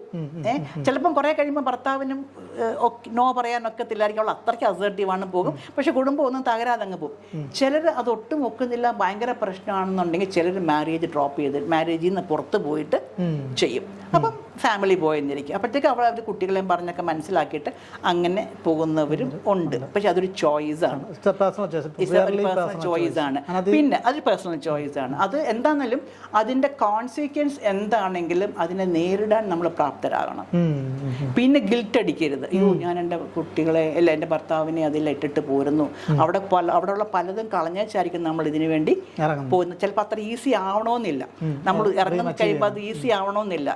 അങ്ങനെയുള്ള സിംഗിൾ ലൈഫിൽ ഞാൻ എൻ്റെ പാഷൻ പോകുക എന്നുള്ളത് ഈസി ആവണമെന്നില്ല. ചിലർ നല്ല ഭംഗിയായിട്ട് ചെയ്യുകയും ചെയ്യും, അവർക്കൊരു സാറ്റിസ്ഫാക്ഷൻ കിട്ടുകയും ചെയ്യും. സോ മെറിറ്റ് ആൻഡ് ഡിമെറിറ്റ്സ് എന്താണേലും നമ്മൾ അതിൻ്റെ കോൺസിക്വൻസ് ഒക്കെ വളരെ കാൽക്കുലേറ്റ് ചെയ്ത് മനസ്സിലാക്കിയിട്ട് പോകുന്നവരും ഉണ്ട്. പിന്നെ മറ്റു ചിലരുണ്ട്, അവർ ഓൾട്ടർനേറ്റീവ്സ് കണ്ടുപിടിക്കും. എനിക്കിപ്പം ഡാൻസ് അല്ലെ സംഗീതം, അതെൻ്റെ ഒരു പാഷനാണ്, എനിക്ക് ഭയങ്കര ഇഷ്ടം, അതുകൊണ്ട് അത് ഫുൾഫിൽമെൻറ്റ് കിട്ടുന്നുണ്ട്. ഇത് മാത്രമേ ഉള്ളൂ എനിക്ക് സന്തോഷിക്കാൻ. എല്ലാം ഇത് ചെയ്യുന്നതൊക്കെ നമ്മുടെ ഹാപ്പിനെസ്സിന് വേണ്ടിയിട്ടാണല്ലോ ചെയ്യുന്നത്. ഇപ്പോൾ ഫാമിലി ലൈഫ് എല്ലാം മറ്റു കാര്യങ്ങളിലൊന്നും ഒരു കുഴപ്പമില്ല, നല്ലൊരു ഫാമിലി ലൈഫാണ്, ഇത് മാത്രമാണ്, ഇത് നേടാൻ വേണ്ടിയിട്ടാണ് പോണത്. അപ്പോൾ എനിക്കിത് മാത്രമേ ഉള്ളൂ ഹാപ്പിനെസ്, ഇതല്ലാതെ എനിക്ക് ഹാപ്പിനെസ് ഒന്നുമില്ലേ. അപ്പോൾ അവരിങ്ങനെ ഞാൻ ചിലരോട് അങ്ങനെ ചോദിക്കും. അപ്പം ചിലർക്ക് അത് മാത്രമല്ല, എനിക്ക് വേറെ പല ഹാപ്പിനെസ് ഉണ്ട്. എനിക്ക് ചെടികൾ ഭയങ്കര ഇഷ്ടമാണ്, ഗാർഡനിങ്, ചിലർ ഞാൻ നഴ്സറി പോലെ ചെയ്യാം, ഡെവലപ്പ് ചെയ്യാം, അല്ലെ കുക്കിംഗ് ഭയങ്കര ഇഷ്ടമാണ്, ഞാൻ കുക്ക് ചെയ്യും, അല്ല എൻ്റെ പിന്നെ വീഡിയോസ് ഇപ്പം കുക്കിംഗ് ചാനൽസൊക്കെ ഒത്തിരി പേരുന്നില്ലേ. സോ മറ്റ് ഓൾട്ടർനേറ്റീവ്സ് കണ്ട് ഹൗ ക്യാൻ ബി എനിക്ക് എങ്ങനെ ഹാപ്പി ആകാൻ പറ്റും. സോ ഹാപ്പിനെസ് ആണല്ലോ വേണ്ടത്. സോ ഇത് ചെയ്തെങ്കിൽ മാത്രമേ എനിക്ക് ഹാപ്പിനെസ് കിട്ടുകയുള്ളൂ, മറ്റു കാര്യങ്ങളിൽ എനിക്ക് ഹാപ്പിനെസ് കിട്ടും. നമ്മുടെ ഫുൾഫിൽമെൻ്റ് ആണ് എല്ലാം ലൈഫിൽ നമ്മൾ നേടിയെടുക്കുന്ന ഫുൾഫിൽമെൻ്റ് ആണ്. സോ മറ്റു കാര്യങ്ങൾ എനിക്ക് ഹാപ്പിനെസ് കിട്ടാമെങ്കിൽ അവർ ഈ ഒരു ഹാപ്പിനെസ് കുഴപ്പമില്ല, എനിക്ക് മറ്റേ ഹാപ്പിനെസ് ഉണ്ടെന്ന് വിചാരിച്ചിട്ട് ഇരിക്കും. അങ്ങനെ പല രീതിയിൽ കൈകാര്യം ചെയ്യാൻ പറ്റും. Okay, thank you. മേഡം, നമ്മൾ ഈ വീഡിയോ ഇത്തരത്തിലുള്ള കോണ്ടന്റുകൾ ഒരുപാട് ചെയ്യുന്നുണ്ട്. റിലേഷൻഷിപ്പിനെ ബേസ് ചെയ്ത് ഒരുപാട് വീഡിയോകൾ ചെയ്യുന്ന സമയത്ത് ഓരോ കണ്ടന്റും ഇറങ്ങുന്ന സമയത്ത് ഒരുപാട് ആളുകളാണ് നമ്മളെ കോൺടാക്ട് ചെയ്യുന്നത്, ഒരുപാട് സ്ട്രഗിൾ ചെയ്യുന്നു, ഹസ്ബൻഡിനെ വീട്ടിൽ ഒരുപാട് സ്ട്രഗിൾ ചെയ്യുന്നു, അല്ലെങ്കിൽ എൻ്റെ ലക്ഷ്യത്തിലേക്ക് എത്താൻ പറ്റുന്നില്ല, പല പ്രശ്നങ്ങൾ പറഞ്ഞാണ് ഓരോ ആളുകളും ചെയ്യുന്നത്. അപ്പം പലപ്പോഴും നമ്മൾ അന്വേഷിക്കുന്നത് ചിലപ്പം പല പ്രശ്നങ്ങളും വളരെ നിസ്സാരമായ പ്രശ്നങ്ങളാണ്, പക്ഷെ അവരെ സംബന്ധിച്ചിടത്തോളം അത് വലിയ പ്രശ്നങ്ങളാണ്. അപ്പോൾ കേൾക്കുമ്പോൾ വളരെ നിസ്സാരമാണ്, അവരെ സംബന്ധിച്ച് അത്ര ഫീൽ ചെയ്യുന്നത് അത്ര. ചിലപ്പോൾ പല ആളുകൾക്കും പകയുണ്ട്, ഒരുപാട് ലെയറുകളുണ്ട്, പല എന്താണ് അങ്ങനെ ഇത്രയും മാനസിക സംഘർഷങ്ങൾ ഉണ്ടാകാൻ ഭാര്യ ഭർത്താക്കന്മാരുടെ ഇടയിൽ, അല്ലെങ്കിൽ ഭർത്താവിൻ്റെ വീട്ടിൽ താമസിക്കുന്ന ഭാര്യയുടെ ഇടയിലൊക്കെ ഇങ്ങനെ മാനസിക സംഘർഷങ്ങൾ ഉണ്ടാകാൻ കാരണം എന്താണ്? അങ്ങനെ ബുദ്ധിമുട്ട് അനുഭവിക്കുന്ന ആളുകളോട് മാഡത്തിന് എന്ത് സൊല്യൂഷനാണ് പറയുന്നത്? എന്താണ് അവർ ചെയ്യേണ്ടത്? അതിനെക്കുറിച്ചൊന്ന് പറയാമോ? ഓക്കെ, കാരണങ്ങൾ നമ്മൾ ബുദ്ധിമുട്ടുണ്ടാകുന്ന കാരണങ്ങൾ കുറേയൊക്കെ നമ്മൾ പറഞ്ഞുവല്ലോ. പക്ഷെ നമ്മൾ മിസറബിൾ ആയിരിക്കുമ്പോൾ എപ്പോഴും നമ്മൾ ചെയ്യേണ്ട ഒരു കാര്യം, വിശ്വസിക്കുന്ന ആരുടെയും തുറന്ന് പറയുക. അതാണ് ഫസ്റ്റ് സ്റ്റെപ്പ്. ആരുടെയും ഒരു നല്ല സുഹൃത്തുണ്ടാകുക എന്നുള്ളതൊരു വലിയ അനുഗ്രഹമാണ്. ആരോട് പറയുന്നു എന്നുള്ളത് വലിയ കാര്യമാണ്. ചിലപ്പോൾ നമ്മൾ ആരോട് പറയുന്നു, അത് പറയാൻ യോഗ്യതപ്പെട്ടവരോടല്ല പറയുന്നുണ്ടെങ്കിൽ അത് പ്രശ്നങ്ങളെ വഷളാക്കും. നമ്മൾ ഫ്രണ്ടാന്ന് പറഞ്ഞാൽ ആ ഫ്രണ്ട് 10 രീതിയിൽ ആശയം വേറെ പല രീതിയിലും വേറെ വല്ലവരോട് മാനിപ്പുലേറ്റ് ചെയ്ത് പറഞ്ഞു കഴിഞ്ഞാൽ നമുക്ക് കൂടുതൽ കോംപ്ലിക്കേറ്റഡ് ആവും. പക്ഷെ വിശ്വസ്തമായിട്ടുള്ളൊരു ഫ്രണ്ടിനോട് പറയുക. നമുക്ക് മാതാപിതാക്കൾ പറയാനുള്ളൊരു ഓപ്പൺനെസ് ഉണ്ടെങ്കിൽ അവരോട് പറയാം. ചില ഫാമിലിയിലുണ്ട്, ചില ഫാമിലിയിലല്ല. ഈ മാതാപിതാക്കൾ, ഞാനത് മനസ്സിലാക്കുന്നത് വെച്ചാൽ മാതാപിതാക്കളോട് ഒരു ഹസ്ബൻഡിൻ്റെ പ്രശ്നം ഭാര്യ മാതാപിതാക്കളുടെ അടുത്ത് പറയുമ്പോൾ അവർ കൂടുതൽ വൈരാഗ്യമാണ് ഉണ്ടാക്കുന്നത്. ആക്ച്വലി ഇതൊരു അങ്ങനെ ഒരു പ്രശ്നം വളരെ റെയറായിട്ട് ഞാൻ പറഞ്ഞ എല്ലാ മാതാപിതാക്കളോടും ഒക്കില്ല, മുൻവിധിയോടെ കാണുകയുള്ളൂ. എന്നാൽ നല്ല രീതിയിൽ പറയുന്നത് വളരെ കുറച്ച് ആൾക്കാരും ഉണ്ട് കേട്ടോ. പക്ഷെ അത് വളരെ കുറവാണ്. അത് നല്ല അടുപ്പമുള്ള അവരാണെങ്കിൽ അങ്ങനെ ചിലപ്പോൾ പറഞ്ഞിരിക്കാം. ബയസ്ഡായിട്ട് മാറാൻ സാധ്യത തീർച്ചയായിട്ടും. അവസാനം ചിലപ്പം ബയസ്ഡായിട്ട് മാറാം, ഇല്ലെന്ന് പറയുന്നില്ല. ഒക്കെ ബയസ്ഡായിട്ട് മാറാം. എന്തായാലും നല്ലൊരു ഫ്രണ്ട് എന്നുള്ളത് പ്രധാനപ്പെട്ട കാര്യമാണ്. പിന്നെ ഏറ്റവും പ്രധാനപ്പെട്ടതാണ് നമുക്കൊരു പ്രൊഫഷണൽ ഹെൽപ്പ് സ്വീകരിക്കുക എന്നുള്ളത്. ഇപ്പോൾ ഫ്രണ്ടിനോടാണെങ്കിലും പറയുമ്പോൾ അവിടെ സംഭവിക്കുന്നത് ഷെയറിങ് എന്ന് പറഞ്ഞാൽ നമ്മുടെ മനസ്സിനകത്തുള്ള കുറേ വേദനകൾ, സങ്കടം, ദേഷ്യമൊക്കെ പറയും. ചിലപ്പോൾ നമ്മൾ ഫ്രണ്ടിനോട് പറയുമ്പോൾ തന്നെ നമ്മൾ കരയുമായിരിക്കും വിഷമങ്ങൾ പറയുമ്പം. സോ നമ്മുടെ കുറേ സപ്രസ്ഡ് ആയിട്ടുള്ള വിഷമങ്ങൾ കുറേ പോകും. സോ ആ രീതിയിൽ ഒരു ഭാരം ഒന്ന് കുറഞ്ഞു കിട്ടും. പക്ഷെ ആ പ്രശ്നങ്ങളിൽ നിന്ന് ആ പ്രശ്നങ്ങളെ അതിജീവിച്ച് എങ്ങനെയാണ് പ്രശ്നങ്ങളെ നേരിട്ട് അതിനെ അതിജീവിക്കുന്നത് എങ്ങനെയാണെന്നുള്ളത് ചിലപ്പം അവർക്ക് ഒരു പ്രൊഫഷണൽ ഹെൽപ്പ് പറയാനൊക്കത്തില്ലായിരിക്കും. ചിലപ്പോൾ അവർ പറയുന്നത് ചിലപ്പോൾ അത് കേട്ടു ഓരോന്നൊരു ടിപ്സ് പറഞ്ഞ് ചിലപ്പോൾ ശരിയായെന്നിരിക്കാം. അതിൻ്റെ പ്രശ്നത്തിൻ്റെ തീവ്രത, അതിൻ്റെ രീതി, അതിൻ്റെ അവസ്ഥ അനുസരിച്ചിട്ടിരിക്കും. ചിലതിന് പ്രൊഫഷണൽ ഹെൽപ്പ് കിട്ടിയേ പറ്റുള്ളൂ. അതുകൊണ്ട് അങ്ങനെ ഇത് കേൾക്കുന്ന ആൾക്കാർ ആരാണെങ്കിലും അങ്ങനെ ഒരു മിസറബിളായിട്ടൊരു അവസ്ഥയാണ് എന്നുണ്ടെങ്കിൽ ഒരു പ്രൊഫഷണൽ ഹെൽപ്പ് സ്വീകരിക്കണം. അതാണ് എനിക്ക് പറയാനുള്ളത്. ആദ്യം സുഹൃത്തുക്കളോട് തുറന്ന് പറയാം. അതുകൊണ്ട് തന്നെ നമുക്ക് പറ്റാത്തൊരവസ്ഥയാണെങ്കിൽ പ്രൊഫഷണൽ ഹെൽപ്പ് സ്വീകരിക്കണം. ഇപ്പം എൻ്റെ അടുത്ത് എനിക്കിപ്പോൾ പിന്നെ ഇവിടെ വരുന്ന ആൾക്കാരുണ്ട്. അത് കൂടാതെ വീഡിയോ കൗൺസിലിംഗ് ഉണ്ട്. ഇപ്പം നമുക്കിങ്ങനെ വീഡിയോ ഉള്ള സംവിധാനങ്ങളൊക്കെ ഉള്ളത് കൊണ്ട് പിന്നെ വാട്സാപ്പ് വീഡിയോ കൗൺസിലിംഗ് തന്നെ മതി, അങ്ങനെ തന്നെയുണ്ട്. സോ ഇപ്പം ഒത്തിരി രാജ്യങ്ങളിൽ നിന്ന് USA, Canada, Gulf, Australia, UK, മാലിദ്വീപ്സ്, പല ഇന്ത്യയിൽ തന്നെ പല സ്റ്റേറ്റിൽ നിന്ന് പല രാജ്യങ്ങളിൽ നിന്ന് വീഡിയോ കൗൺസിലിംഗ് ഉണ്ട്. അത് ഞാൻ പല തെറാപ്പീസ് പോലും ഞങ്ങൾ വീഡിയോയിലൂടെ ചെയ്യുന്നുണ്ട്. അതൊക്കെ ഇഫക്റ്റീവായിട്ട് വരുന്നുണ്ട്. അത് വളരെ സന്തോഷമുണ്ട്. എന്നിട്ട് അവർ പിന്നെ എപ്പോഴെങ്കിലും നാട്ടിൽ വരുമ്പോഴായിരിക്കും അവരെന്നെ ആൻറ്റി ഒന്ന് നേരിൽ കാണുന്നുണ്ടെന്ന് പറഞ്ഞിട്ട് വരും. അപ്പോഴായിരിക്കും നമ്മൾ നേരിൽ കാണുന്നത്. അപ്പോൾ ഇവിടെ വരും, നമ്മളൊന്നിച്ച് ഭക്ഷണമൊക്കെ കഴിക്കും. ഒരു ഭയങ്കര സന്തോഷമാണ്, ഭയങ്കര സന്തോഷമാണ്. സോ അതുകൊണ്ട് ഈ ലോകത്തിൻ്റെ ഏത് ഭാഗത്തിരിക്കുന്നവർക്കാണെങ്കിലും if you want my help you can call me. I'm ready to help. എനിക്ക് സന്തോഷമേ ഉള്ളൂ. പിന്നെ അപ്പം സാധാരണ എല്ലാവരും പറയും ഞങ്ങൾ ആദ്യം മാഡം എന്നൊക്കെ പറഞ്ഞു, പിന്നെ ആൻറ്റി വിളിയായി. കുറേ കഴിയുമ്പോൾ ഞങ്ങൾക്കൊരു അമ്മയെ പോലെ തോന്നാറുണ്ടെന്നൊക്കെ പറയും. With love. കാരണം ഞാൻ പറഞ്ഞു, അതിൻ്റെ കാരണം ഞാൻ ആദ്യത്തെ ഇതിൽ പറഞ്ഞു, ഞാൻ ഈ പ്രൊഫഷനിലേക്ക് വന്നത് എൻ്റെ വേദനിച്ചിരിക്കുന്നവരെ ഹെൽപ്പ് ചെയ്യണമെന്നുള്ള എൻ്റെ ഹൃദയം പറഞ്ഞിട്ട് ഞാൻ പോയതാണ്. അതുകൊണ്ട് നമ്മൾ എവിടെ ഇടപെടും വിത്ത് ലവ് ആണ് ആൾക്കാരോട് നമ്മൾ ഇടപെടുക. നമ്മുടെ പ്രൊഫഷനാണ് അത് വേറെ, ബട്ട് വിത്ത് ലവ്. സോ ആർക്കും എപ്പോൾ വേണമെങ്കിലും വിളിക്കാം, ഒരു കുഴപ്പമില്ല. ഹെൽപ്പ് സ്വീകരിക്കണം. നമ്മളോടൊക്കെ സംസാരിക്കുന്ന ആളുകൾ, പ്രത്യേകിച്ച് സ്ത്രീകളൊക്കെ ആണെങ്കിൽ ഒരു വൈരാഗ്യ ബുദ്ധിയോടുകൂടിയാണ്, അല്ലെങ്കിൽ ഭർത്താവിൻ്റെ അമ്മയോട് വൈരാഗ്യം, നാത്തൂമാരോട് വൈരാഗ്യം, വളരെ വൈരാഗ്യ ബുദ്ധിയോടുകൂടിയൊക്കെ വിളിച്ച് നമ്മളോട് കുറേ പ്രശ്നങ്ങളൊക്കെ പറയാറുണ്ട്. എന്താണ് നമുക്ക് പലപ്പോഴും അറിഞ്ഞിട്ടുണ്ട് അവരോട് എന്താണ് പറയാൻ ആശ്രയിക്കുക. പല നിസ്സാര പ്രശ്നങ്ങളായിരിക്കും. ഇൻറ്റൻസിറ്റി അവരെ സംബന്ധിച്ചിടത്തോളം വളരെ വലുതാണ്. അങ്ങനെയുള്ള എന്താണ് ആ ഒരു സ്റ്റേജിനുള്ള കാരണം? ഓക്കെ, ദേഷ്യം എന്ന് പറയുന്നത് സ്വാഭാവിക വികാരമാണ്. കാരണം നമ്മളെ മുറിവേൽപ്പിക്കുക, നമുക്കൊരു വേദന തരിക, നമ്മളെ വേദനിപ്പിക്കുന്നവർ നമുക്ക് ദേഷ്യം വരും.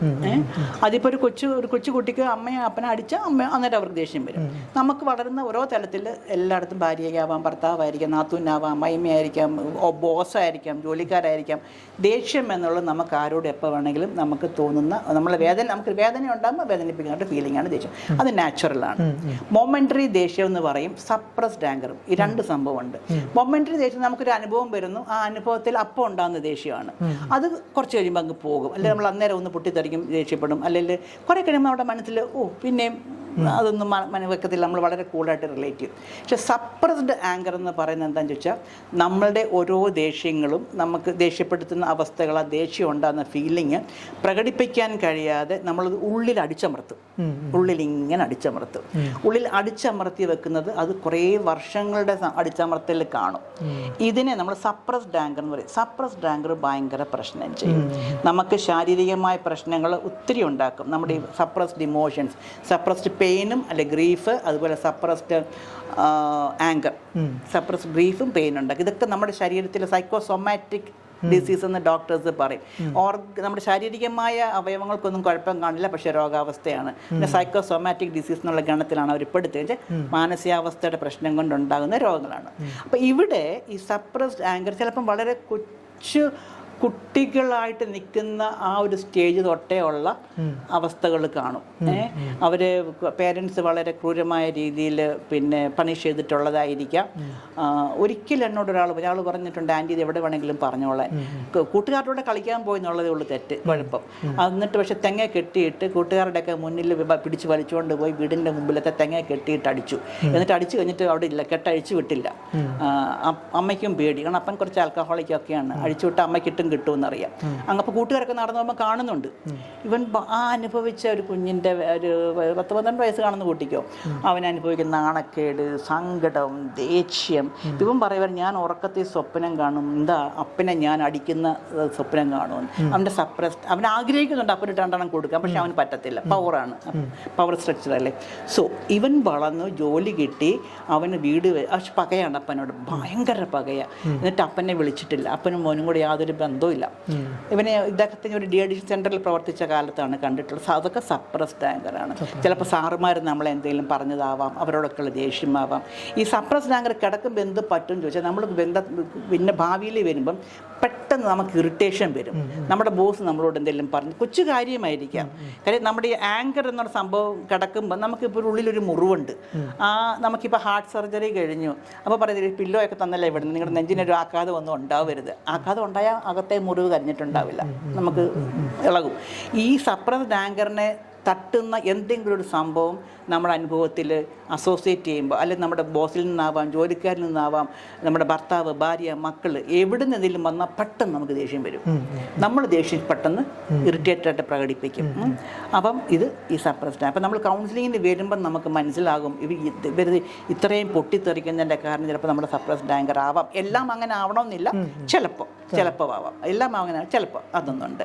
പിന്നെ ഇത് രണ്ടുണ്ട്. പിന്നെ അത് ചിലത് ആങ്കർ പ്രകടിപ്പിക്കുന്ന രീതിയിലുള്ള വ്യത്യാസം. ചിലർ ഭയങ്കരമായിട്ട് പെട്ടെന്ന് പൊട്ടിത്തെറിക്കും, ചിലർ വളരെ പെതുക്കെയായിരിക്കും. ആങ്കർ എക്സ്പ്രസ് ചെയ്യുന്ന രീതി, അത് ആങ്കർ മാനേജ്മെൻറ്റ് ഒരു വലിയ പരിപാടിയാണ്, വലിയൊരു വർക്ക്ഷോപ്പിൻ്റെ സംഭവമാണ് ആങ്കർ മാനേജ്മെൻറ്റ്. ഇവിടെ നമ്മൾ വരുന്ന ആൾക്കാർക്ക് കൗൺസിലിങ്ങിൽ വരുമ്പോൾ അവർക്ക് ആങ്കർ തെറാപ്പി ആവശ്യമായിട്ടുള്ളവർക്ക് ആങ്കർ തെറാപ്പി കൊടുക്കും, സപ്രസ്ഡ് ആങ്കർ മാറ്റും, സപ്രസ്ഡ് ഗ്രീഫ് മാറ്റും എന്നുള്ള തെറാപ്പി ഉണ്ട്. അതോടൊപ്പം തന്നെ ആങ്കർ മാനേജ്മെൻറ്റ് പഠിപ്പിക്കും. ആങ്കർ വളരെ സ്വാഭാവികമായിട്ടൊരു ഫീലിംഗ് ആണ്, അത് എങ്ങനെ പ്രകടിപ്പിക്കണം. നമുക്കിപ്പോൾ ഒരു തിളച്ച വെള്ളം ഉണ്ടെങ്കിൽ തണുപ്പിക്കണമെങ്കിൽ മാറ്റി വയ്ക്കാം, ചിലപ്പോൾ കുറേ മണിക്കൂർ എടുത്തിട്ടായിരിക്കും അത് തണുക്കുക.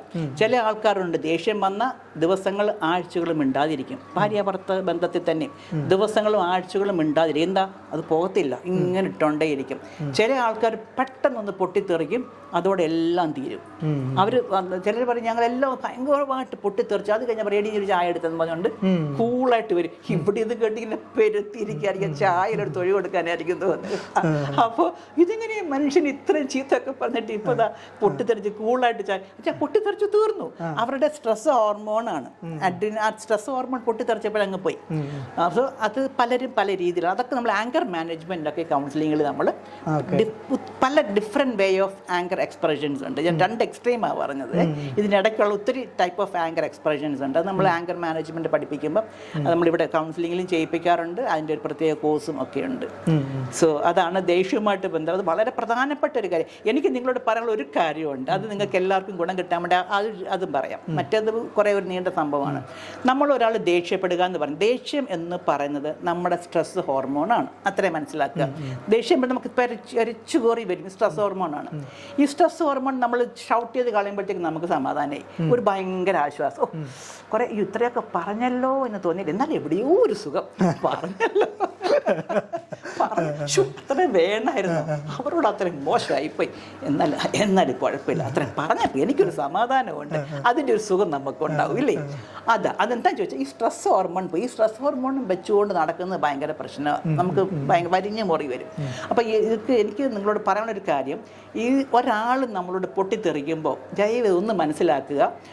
അതിന് നിങ്ങൾക്ക് ഒരു എളുപ്പമൊരു ഉദാഹരണം പറയാം. നമുക്ക് ഒരാൾ ബിരിയാണി കഴിച്ചു, ദഹിച്ചില്ല, ഛർദ്ദിക്കാൻ വരും ഇല്ലേ. നമുക്ക് ഒന്നിലെ വയറിന് പ്രശ്നമാകും, അല്ലെങ്കിൽ ഛർദ്ദിക്ക് തകട്ടി നമുക്കൊരു നെഞ്ചെരിഞ്ഞെരിഞ്ഞെരിഞ്ഞ് ഒരു നിമിഷം നമ്മൾ ഛർദ്ദിക്കും. ഛർദ്ദിച്ച് കഴിയുമ്പോൾ ഭയങ്കര ആശ്വാസമാണ് അല്ലേ. അപ്പോൾ സത്യത്തിൽ അതൊരു വേസ്റ്റ്, നമ്മുടെ വയറ്റിലെ മെറ്റീരിയൽ വേസ്റ്റ് പുറത്ത് കളഞ്ഞു. ഇത് ഇമോഷണൽ വേസ്റ്റാണ്. അപ്പം നമ്മൾ ഷൗട്ട് ചെയ്യുമ്പം നമ്മൾ ഓർക്കുക, അദ്ദേഹം അല്ല അവൾ ഷൗട്ട് ചെയ്യുന്നത് അവളുടെ ഇമോഷണൽ വേസ്റ്റ് കക്കിക്കളയുകയാണ്. ഞാൻ കക്കിക്കളയുക എന്നുള്ള വാക്ക് തന്നെ യൂസ് ചെയ്യും. ഇമോഷണൽ വേസ്റ്റ് കക്കിക്കളയുകയാണ് എന്ന് വിചാരിക്കുക, ഛർദ്ദിച്ച് കളയാണ്. ഇപ്പം നമ്മൾ ഛർദ്ദിക്കുമ്പം ബിരിയാണി കഴിച്ച് ഛർദ്ദിക്കുമ്പോഴേ അതിനകത്ത് നട്ട്സ് ഒന്നും പൊടിയാതെ കിടപ്പുണ്ട്. ഇത് നട്ട്സ് അല്ലേ, നല്ലതല്ലേ, പെറുക്കിയെടുത്തേക്കാം. എന്നിട്ട് നല്ലോണം സോപ്പ് വെള്ളത്തിൽ കഴുകി നല്ല സോളാർ ലൈറ്റിലൊക്കെ സൂര്യപ്രകാശത്തിൽ ഉണക്കി നെയ്ക്കകത്ത് മുരിച്ച് കഴിക്കാമെന്ന് വിചാരിക്കുമോ? പെറുക്കിയെടുക്കുമോ? ഇല്ല, അത് വേസ്റ്റാണ്, ഒന്നും പെറുക്കിയെടുക്കില്ല. പക്ഷെ നമ്മൾ ദേഷ്യം വരുമ്പോൾ ഷൗട്ട് ചെയ്യുന്ന വാക്കുകളോ എല്ലാം പെറുക്കിയെടുത്ത് അന്ന് വർഷങ്ങൾക്ക് ഇത്ര 2004 എന്നോട് അങ്ങനെ പറഞ്ഞു, എന്നോട് ഇതൊക്കെ ഈ വാക്കുകൾ ഇങ്ങനെ, കാരണം അതെല്ലാം പെറുക്കിയെടുത്ത് വെച്ചേക്കുകയാണ്. അത് വേസ്റ്റാണ്. സോ ദേഷ്യം വരുമ്പോൾ പറയുന്ന കാര്യങ്ങളൊന്നും നമ്മുടെ ഉള്ളിലോട്ട് എടുക്കുക. നമ്മുടെ നട്ട്സ് എടുക്കുന്ന ഓർത്തോണം, വേസ്റ്റ് ഛർദ്ദിക്കുന്നതിനകത്ത് അത് വേസ്റ്റാണ്, ഛർദ്ദിച്ച് കളയും. അത് കഴിഞ്ഞിട്ട് നമ്മൾ കണ്ടന്റ് നമ്മുടേതായ രീതിയിൽ പറയുക. അവരെന്താണോ ദേഷ്യം പ്രകടിപ്പിക്കുന്നതിൻ്റെ കാരണം അങ്ങോട്ടും ഇങ്ങോട്ടും ഇരുന്ന് മനസ്സിലാക്കി സംസാരിക്കാൻ പറ്റും. ഇതാണ് ദേഷ്യത്തെപ്പറ്റി ഒത്തിരി നമുക്ക് പറയാനുണ്ട്. ഒരു ആങ്കർ മാനേജ്മെൻറ്റ് ഒരു വലിയ നീണ്ട ഒരു പരിപാടിയാണ്, വർക്ക്ഷോപ്പ് പോലെ നടത്തുന്ന ഒരു കാര്യമാണ്.